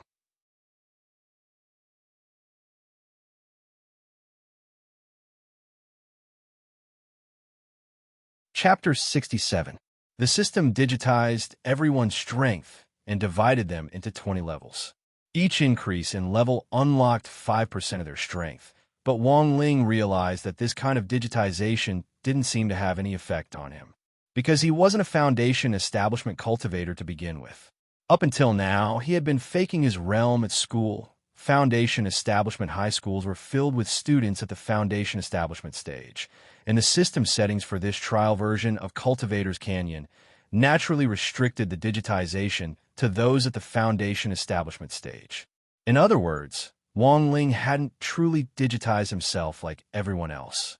His level had also been divided into 20 levels, and he also needed to absorb experience to level up. But this kind of leveling up was meaningless to Wang Ling. So even though he was only at level 1 now, he was now a godlike existence in this map. Forget 3 people. Even if it was an entire division of troops, Wang Ling felt that he could kill them with one slash of his sword. But as a qualified support, Wang Ling couldn't do it himself. The economy and kills of the bottom lane had to be given to the carry. Turning his head to look at Hirogua, who was already shivering under the tower, Wang Ling walked out of the reed marsh. Now, Wang Ling decided to take shelter in his body and go out to lure a wave of people. Leaving the opportunity to the others was probably the least eye-catching method Wang Ling could think of. Even if he couldn't kill anyone, he could at least swindle some skills. Tang Jingze, Liang Zheng, and Liang Fei were lying in wait in the reed marsh on the red side. In the virtual game space, everyone had turned into a mass of data, and their auras and spiritual senses had been sealed off by the system. Thus, they didn't have to worry at all that their auras would be detected by the opponent. "Look, that pretty boy has come out. This guy is only level 1. Where did he get the guts from? Look at his shabby appearance. He definitely doesn't play games much. I bet it's a trap. So are we going or not?" They squatted in the grass and discussed this, and finally fixed their gazes on Tang Jingze's face. "Senior, say something." To be honest, Tang Jingze had refused at first. After all, after these 2 days of contact with Wang Ling, he had already reflected deeply on how toxic this pretty boy with a buzz cut was. Go, or not go, that was the problem. In this type of MOBA game, it was quite common to rely on capturing people to achieve a numerical advantage. Right now, they had the advantage in terms of numbers and levels. In Tang Jingze's eyes, Wang Ling, who was only at level 1, was like a piece of juicy pork doused in soy sauce and caviar. He could smell the aroma of meat from far away. Finally, Tang Jingze gritted his teeth. Go. With so many people, what was there to be afraid of? On the other side, Hirogwa was still holed up under the tower. From a distance, he could hear rustling sounds coming from the reeds up ahead. Then he saw 3 people, each carrying a white sword, slashing at Wang Ling. Classmate Wang Ling, be careful. Before the spirit swords were officially combined, the effects of the swordsmanship would be minimal, and it would also be a waste of blue bars. After being digitized, the blue bar represented spiritual power. So after careful consideration, the 3 people who jumped out chose to attack normally, and planned to rely on their numbers to hack Wang Ling to death. Pegasus Meteor Sword. Hugging a sister to kill. Starburst Abandoned Healing Slash. Although this wasn't a swordsmanship, a normal attack still had an aim, and it had to be shouted out loud for it to look imposing. After all, roaring was the way to deal damage. This was an eternal truth. 3 heavens slashed at Wang Ling with a white sword in hand, as mighty and majestic as a man on a horse. Wang Ling just stood there, not moving at all. He knew very well what would happen if these 3 people hit him. Although this was only a game, the backlash from his sage body was still there. If these 3 people slashed at him, wouldn't there be nothing left of him from the backlash? This wasn't what Wang Ling wanted to see. Taking down 3 kills was really too eye-catching. So now is the time to test his body movement skills.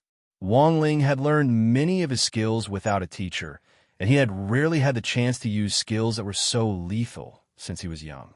Only body movement skills were something that Wang Ling could practice when he had nothing to do. In the cultivation world, most body movement skills were about being prepared for a rainy day, predicting an attack's trajectory, and then dodging it. But Wang Ling couldn't do this because this kind of body movement was too advanced and would attract attention. Thus, after a long period of practice, Wang Ling had figured out a body movement that suited him the best. So in the end, Wang Ling's conclusion was the most flamboyant movement was no movement, and the most heaven-defying body movement was no body movement. Looks like the capture was very successful this time.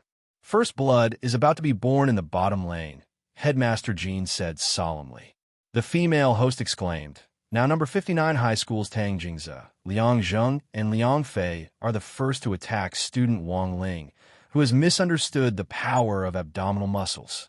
What's the result? Everyone held their breaths as they watched Tang Jingze and the other 2 raise their white swords and swiftly slash at Wang Ling like a clap of thunder. The wind blew up Wang Ling's short hair. This should have been a sure hit attack. However, a scene that no one could have imagined happened. In the face of the 3's pincer attack, Wang Ling, who had been standing still on the spot, suddenly swayed slightly. The average distance between the 3 swords and Wang Ling was only 0.01 centimeters. But after a quarter of an incense stick of time, Wang Ling turned sideways, and the swords actually slashed at empty air. What the hell? What kind of body movement is this? The female host, Headmaster Jean, and his friends were all stupefied. Our number 60 high school's body movement lesson hasn't started yet. For student Wang Ling to be able to dodge, maybe he's just lucky. This kid must have learned a body movement skill on his own, dodging 3 swords with a sidestep. Who are you trying to fool? Headmaster Jean, don't get excited. The old secretary is also sitting here. Why don't we let him have his opinion? On the rostrum, all the leaders watched the replay from the director's perspective. Staring at the replay, the old secretary shook his head slightly after a moment. I didn't see any body movement skill this student used. It was just an ordinary sidestep. Even this old secretary said so. Headmaster Jean was instantly speechless. The old secretary's strength was unfathomable, and there was no need to doubt his authority. Looking at the economic disparity in the audience, the female host couldn't help sighing. This time, the student from number 59 high school failed to capture the enemy and also lost money on the army line, so the students from number 60 high school are directly ahead by 2,000. I hope the students from number 59 high school won't be discouraged and keep up the good work. Hearing the female host's words, Headmaster Chen smiled triumphantly. So for this kind of team game, my advice is not to think about making a big splash in the early stages. Steady development is the way to go. Chen Tianxiang, don't be so smug. I'll definitely overtake them. Headmaster Jean puffed up his cheeks and glared at Headmaster Chun as he spoke telepathically. On the rostrum, the leaders discussed animatedly. Only Ajwa stared at the screen in silence, because he was the only one who knew how unfathomable this youngster was. 6 years ago, he had killed a demon king in one blow. Such terrifying strength, even the old secretary might not have been able to do it.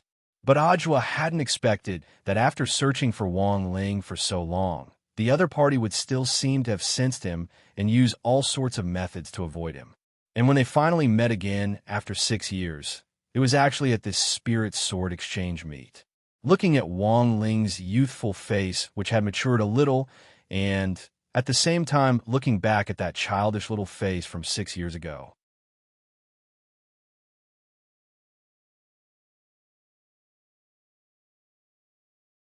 Chapter 68.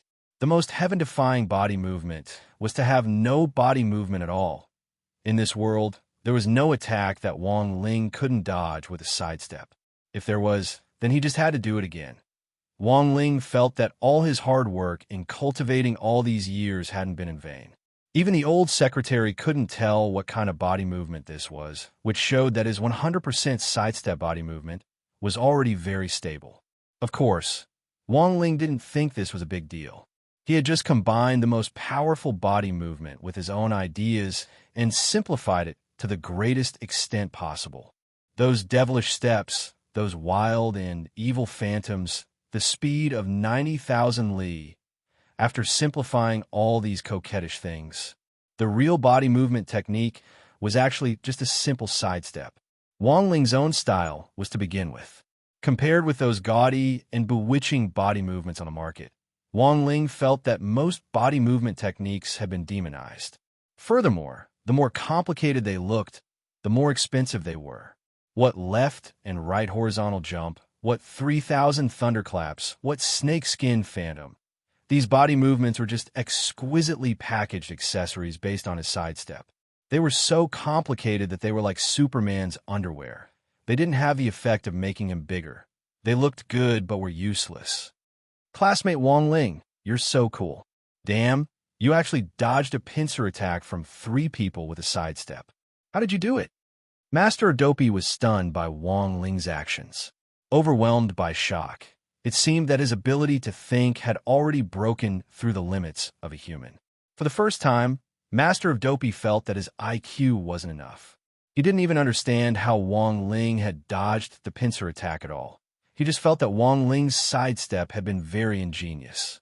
It was as if the angle of his sidestep had been a condensation of the right time, right place, right people, plus luck and coincidence. It was so perfect that it was indescribable. Of course, Wang Ling wouldn't admit that this sidestep was actually a body movement. But after calming down and thinking about it, Wang Ling felt that even if he said it out loud, no one would believe him. So, Wang Ling habitually attributed it all to luck. And the scariest thing was that his friends at number 60 high could actually accept this answer. Because Wang Ling's presence was usually very low, most people's impression of him was that his grades were average, his family was poor, and the most important thing was that he was especially lucky. At the start of the semester, Wang Ling had gotten an SSS grade with just one murderous look. If it hadn't been for a bug in the system at that time, how could he have gotten this grade so easily?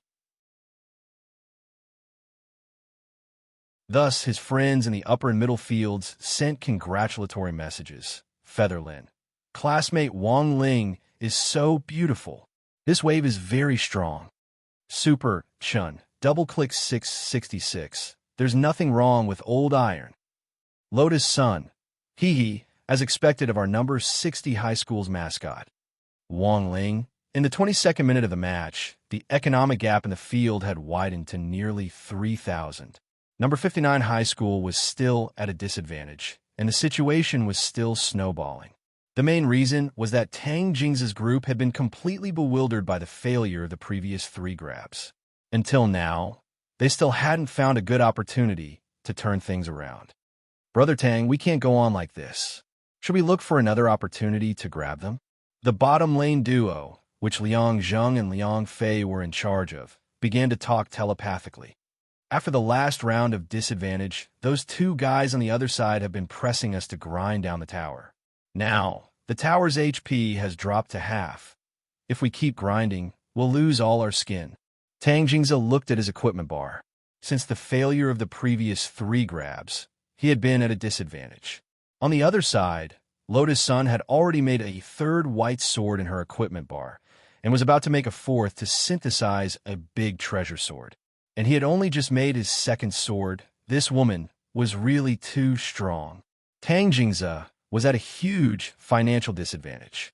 If he continued to be suppressed like this, he felt that by the time Lotus Sun synthesized the mysterious sea sword, it would be too late. A mysterious sea sword worth 5,800 yuan. After being digitized, its attack power was more than 900, and it also had a 200% critical strike effect. It could pierce through a defense tower with just a few slashes. "You haven't used your teleport yet, right?" Tang Jingze said. "Teleport, bottom lane spike. Let's do it together." Tang Jingze wasn't one to believe in superstitions. If he gave it his all, a bicycle would turn into a motorcycle. "You have to get up from where you have fallen. Let's do it." After the people from number 59 high school discussed it, an earth-shattering scene occurred. 2 red pillars of light rose from the 2 reeds on the bottom lane. The female host shouted excitedly. The student from number 59 high school have now decided to teleport and flank the bottom lane. They're going to attack the bottom lane again. They were facing the expectant gazes of all the students from number 59 high school. After their previous failure, as the team captain, Tang Jingze was well aware of how important this team battle was for the team. Can he still face danger with a smile? Wang Ling was startled by the sudden rise of the 2 teleport pillars of light. "Be careful, they're coming again," Lotus Sun warned. "Hold on, we're on our way," Superchin said.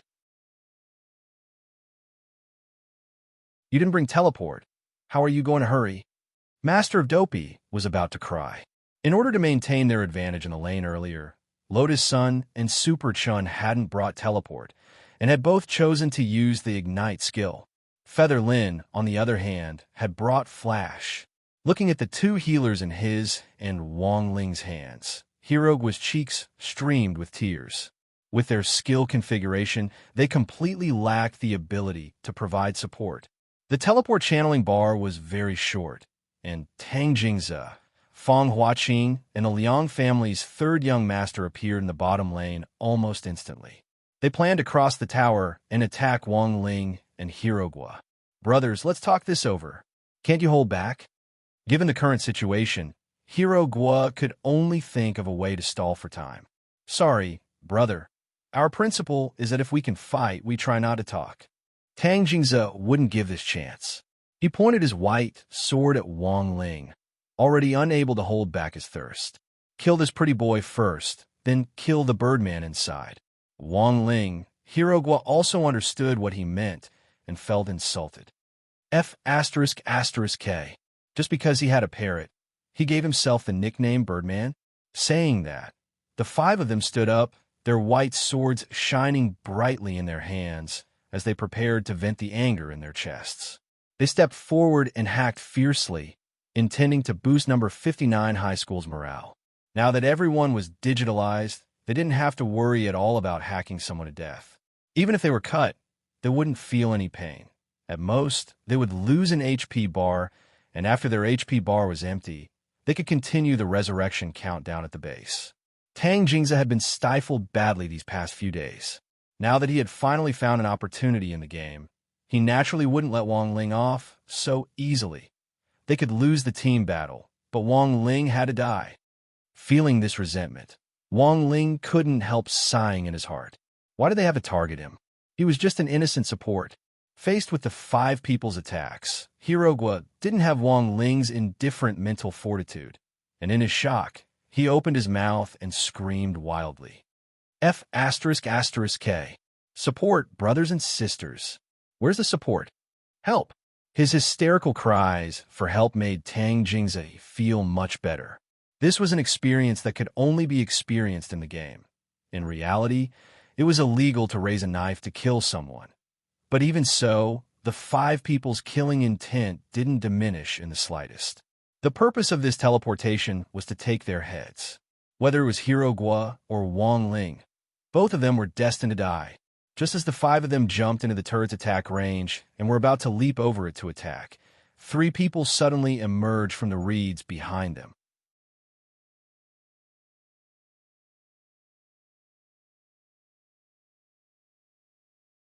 Chapter 69.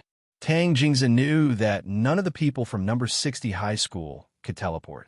At a normal speed, it would take them at least 2 minutes to assemble at the bottom lane from the top lane to the top lane. The speed at which they were traveling was a little too fast.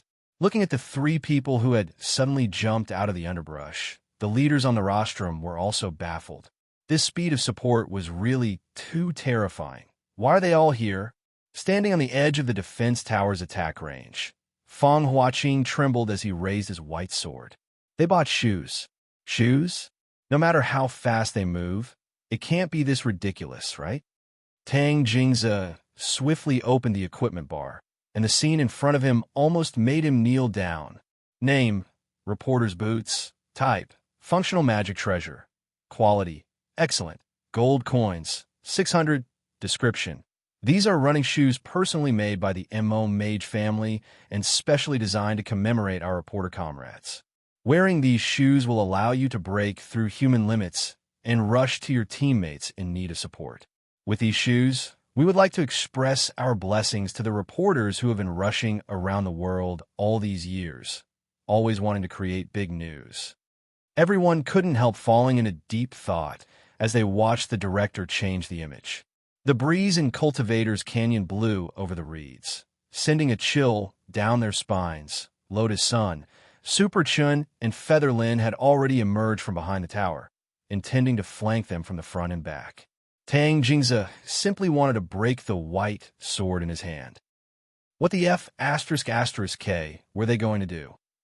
Seeing that the situation had changed, a certain little fatty who had been holed up under the tower unhurriedly walked out and greeted Tang Jingzi. Yo, big brother, we meet again. I really didn't expect this feng shui. It's like a big windmill spinning. Master of Dopey stuck out his belly and jumped out from under the tower. Hit me, Tang Jingzi. You can't do it. Saying this, Master of Dopey jumped back under the tower. Then he jumped out again. Curse me. Tang Jingzi gritted his teeth. You can't open your mouth. Everyone at number 60 high was already used to it. In any case, it wasn't the first or second time this guy had a bad mouth, but when he did, there was nothing you could do about it, which was the most infuriating. Brothers, let's talk this over. Can't we just hold back? Tang Jingzi was well aware that if they were annihilated in this place, their chances of victory would be very slim. I'm sorry, brother. Our principle is that if we can fight, we won't talk. Hero Guo repeated Tang Jingzi's words to Tang Jingzi and the others, and then Super Chen shouted, "Go!" Very cooperatively, he pushed the 5 people from number 59 high school into the defense tower's attack range one by one. Tang Jingzi rubbed his butt, his face trembling. F asterisk CK. This annoying birdman was indeed from the Scorpio constellation, bearing a grudge.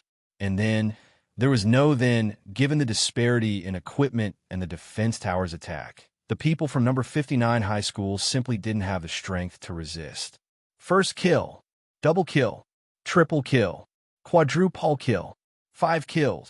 In an instant, there was the crisp sound of a system notification and a huge team annihilation hung high in the center of the big screen. The female host screamed excitedly. Team annihilation. Classmate Super Chen's kick worked.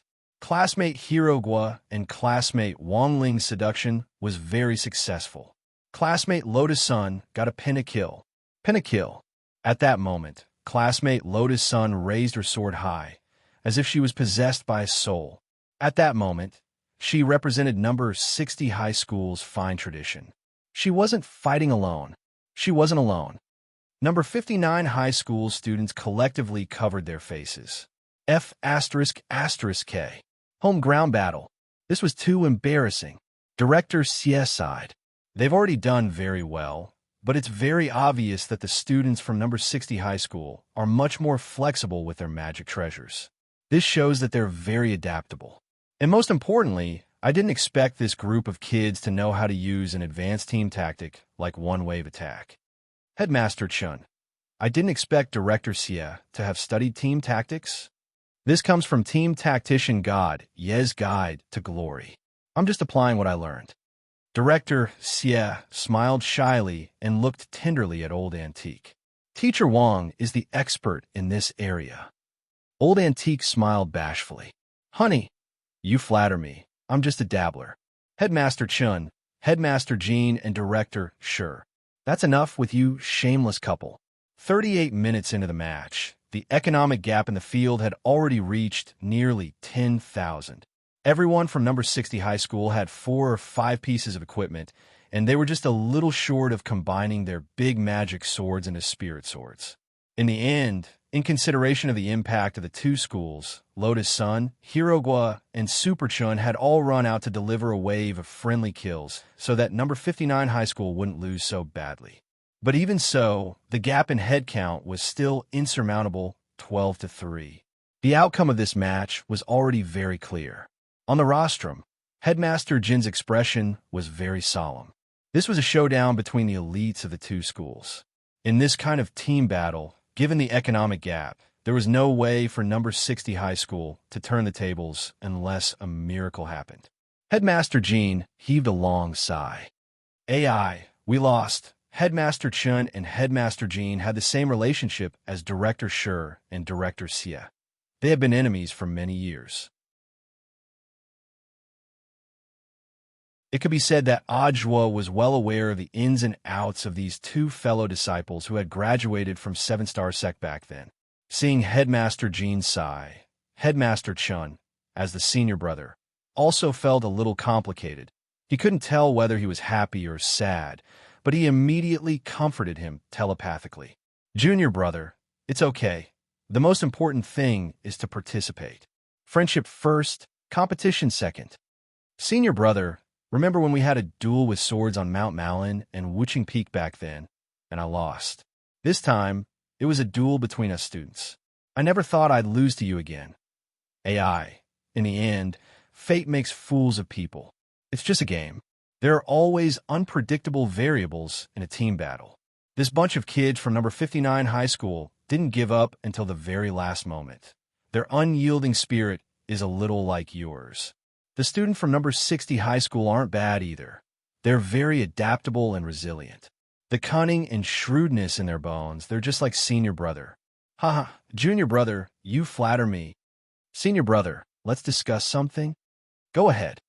How many more heads do you want your students to give up? Stop dreaming, junior brother. Do you want our spirit sword education to fail like the national football team? Then, senior brother, I have another question. Go ahead. Why?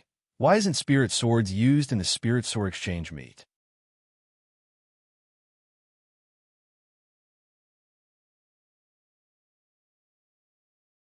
Chapter 70. This time, Chun, Tianxiang, and Jean Mayan, these two funny brothers, had come to the conclusion that the Cultivator's Canyon trial would be the trial point of the reform of the spirit sword exchange meet. Before this, the rest of the teachers were all kept in the dark, and it was only 2 hours before the start of the spirit sword exchange meet that they received the notice. Neither of the two headmasters had expected that the reformed trial version of the spirit sword trial would be so successful. All kinds of small magic treasures with different functions emerged one after another, greatly increasing the interest of the spirit sword exchange meet. All the students stared intently at the screen, and none of them dozed off. In the past, the audience would often hold their heads in their hands and ponder over life halfway through. That being said, there were still unexpected things. After all, this time's Spirit Sword trial was only a trial version, and many of the checks and balances in the duel were lacking. Once one side, gained the upper hand, the other side would not be able to resist at all. Then there would be a situation it was very likely that before many people could actually synthesize spirit swords, they would be able to end the competition just by using blank swords and big treasured swords. What kind of freaking spirit sword exchange meet didn't use spirit swords? Realizing this, the two clown brothers suddenly realized the awkwardness and seriousness of this question. All the students had brought their spirit swords with them, so how could they not be given a chance to show off? But now, the competition was over. After Wang Ling and his friends came out of the virtual space, they heard the two headmasters on the rostrum communicating telepathically. "Senior brother, hurry up and think of a way." Headmaster Jean covered his face. "The spirit sword exchange meet doesn't use spirit swords. If word of this gets out, I won't want to live anymore." "Junior brother, calm down." Chun Tianxiang knew that once this junior brother of his was in an extremely tense state, the young girl's heart sealed in his body would overflow uncontrollably. For the sake of the reputation of the Seven Stars sect and the eyes of the teachers and students of the two schools, Chun Tianxiang's brain cells were working at a high speed. After a while, Headmaster Chen said in a low voice, "Deputy Director Zhua still has a spirit sword performance segment. How about we let Deputy Director Zhua choose a student spirit sword to demonstrate the 100 Steps flying sword?" Headmaster Jin's expression instantly returned to normal. "Senior brother is wise." Headmaster Chun, the corners of Wang Ling's mouth couldn't help twitching. On the rostrum, Ajwa stared at the 10 spirit swords on the table and broke out in a cold sweat. To be honest, this ending was much better than Ajwa had imagined.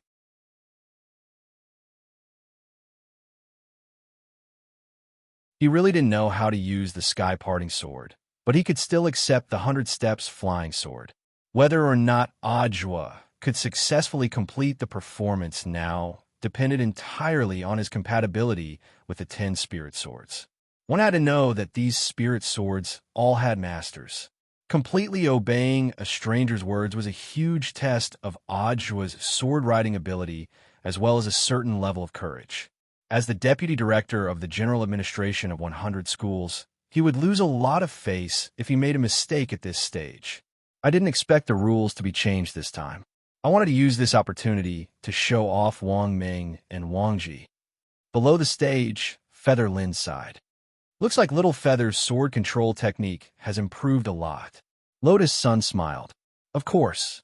Ever since Teacher Wang showed me the founder of Diabolism, I felt like I was in a dream and understood the true meaning of the mother-child sword.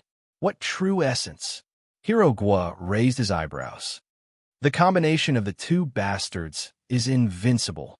I wonder whose spirit sword will Senior Zhua choose?"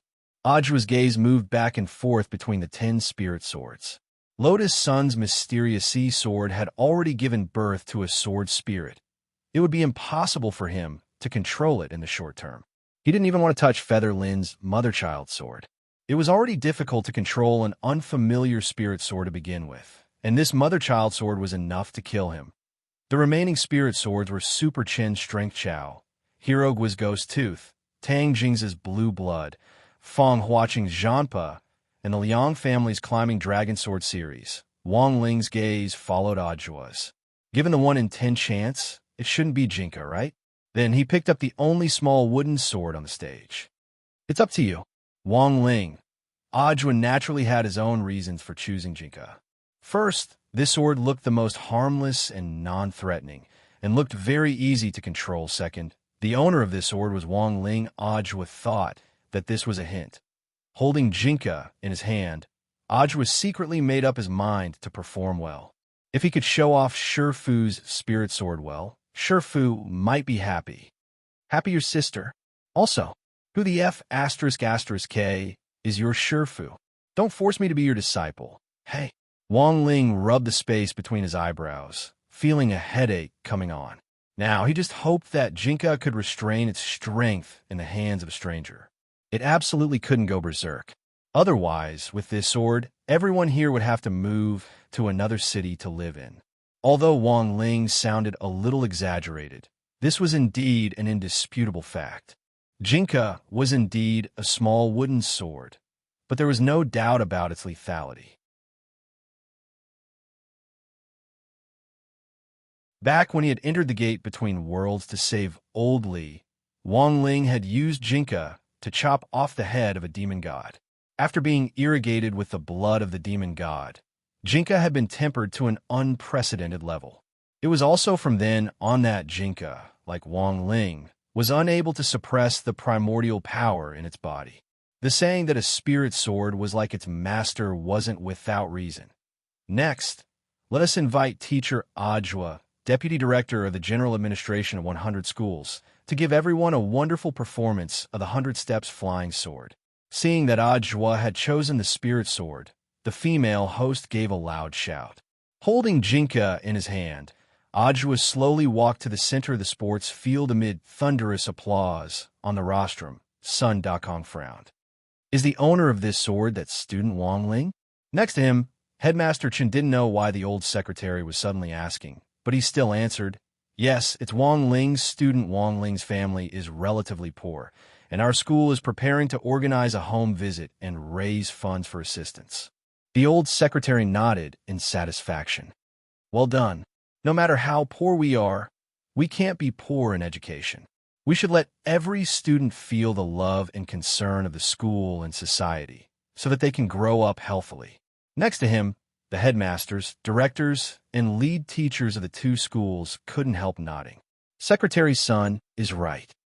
Comrades, you've all worked hard. Everyone should show more concern for the students in need. As the old secretary spoke, he still couldn't help staring at the peachwood sword in Ajwa's hand. Was an illusion.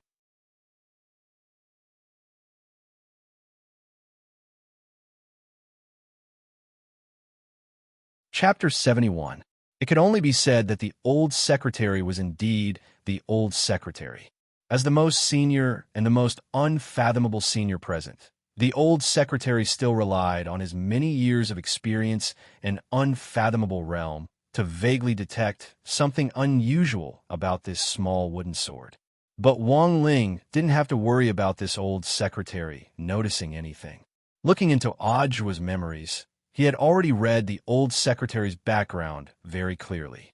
This was an old senior from that era who had once killed a demon god together with several other founding bigwigs of Huaxiao Nation, and was more sensitive to demon god blood than ordinary people. Thus, as soon as Wang Ling had handed Jinka over, he had attached a confusing aura to Jinka, which was like a protective membrane that wrapped it securely up. Wang Ling hadn't chosen to completely conceal the aura of the demon god blood, because that would have been very unnatural. Instead, this sort of half-concealing protection would have given the old secretary an almost misconception. Instead, it would have been better for concealing Jinka's aura. Ever since he had become deputy director of the General Administration of 100 Schools, Ajwa felt that it had been a very long time since he had displayed any skills in public. The outside world had always called his unassuming character modest and low-key. Over time, that sky-parting sword had become a legend, but the truth was that he really didn't ***King know how to do it.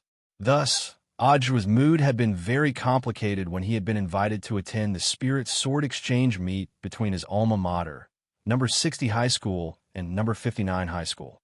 He didn't think he was a genius.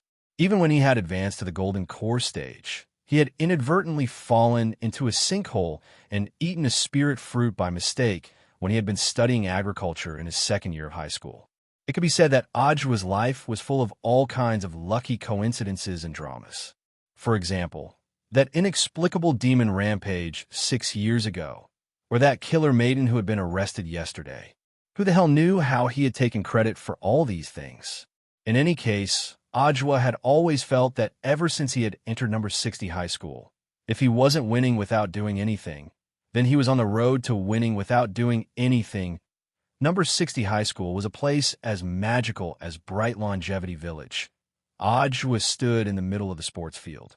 At that moment, the whole place was silent, leaving the stage to this old senior who had already graduated many years ago. It had really been too long since he had displayed any skills. Ajwa's heart raced, and he was a little nervous.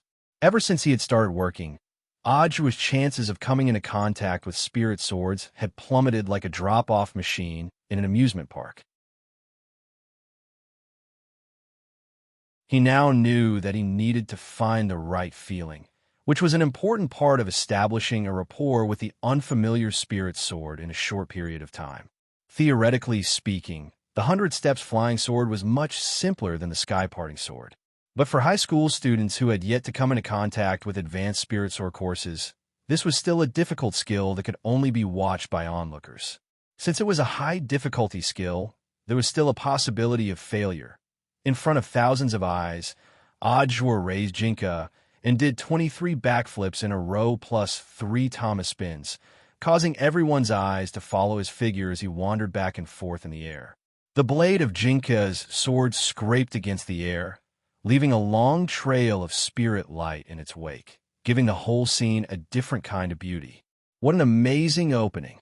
Tang Jingza and the others were stunned. There was thunderous applause all around the sports field, and even Old Antique on the rostrum was full of praise. This is the blink swordsmanship passed down by Old Demon Han back then. There are a lot of people who know of this swordsmanship, but those who can execute it so smoothly are as rare as phoenix feathers and Chilean horns. That's right. Even the old secretary was full of praise. This swordsmanship isn't very powerful, but it's the best of all swordsmanship in terms of ornamental value. It wouldn't be an exaggeration to say it's in the top 10. Little Zhuozi has been busy with work all these years, but it looks like he's put in a lot of time to practice. Little Zhuozi, hearing how the old leader addressed Ajua, the expressions of the school leaders on the rostrum were as wonderful as when Ajua had heard it himself. Headmaster Chun and Headmaster Jean couldn't help pondering for the old secretary to call Ajua by such an intimate title. This relationship was really worth pondering. Senior Zhua is really amazing. Why is this swordsmanship called blink swordsmanship? Featherlin had a puzzled expression on her face. Master of Dopey snorted in the manner of an elder. Didn't you notice that you didn't even blink when Senior Zhua showed off his swordsmanship? Blink swordsmanship excels in its elegance. The more perfect it is, the more people can't take their eyes off it.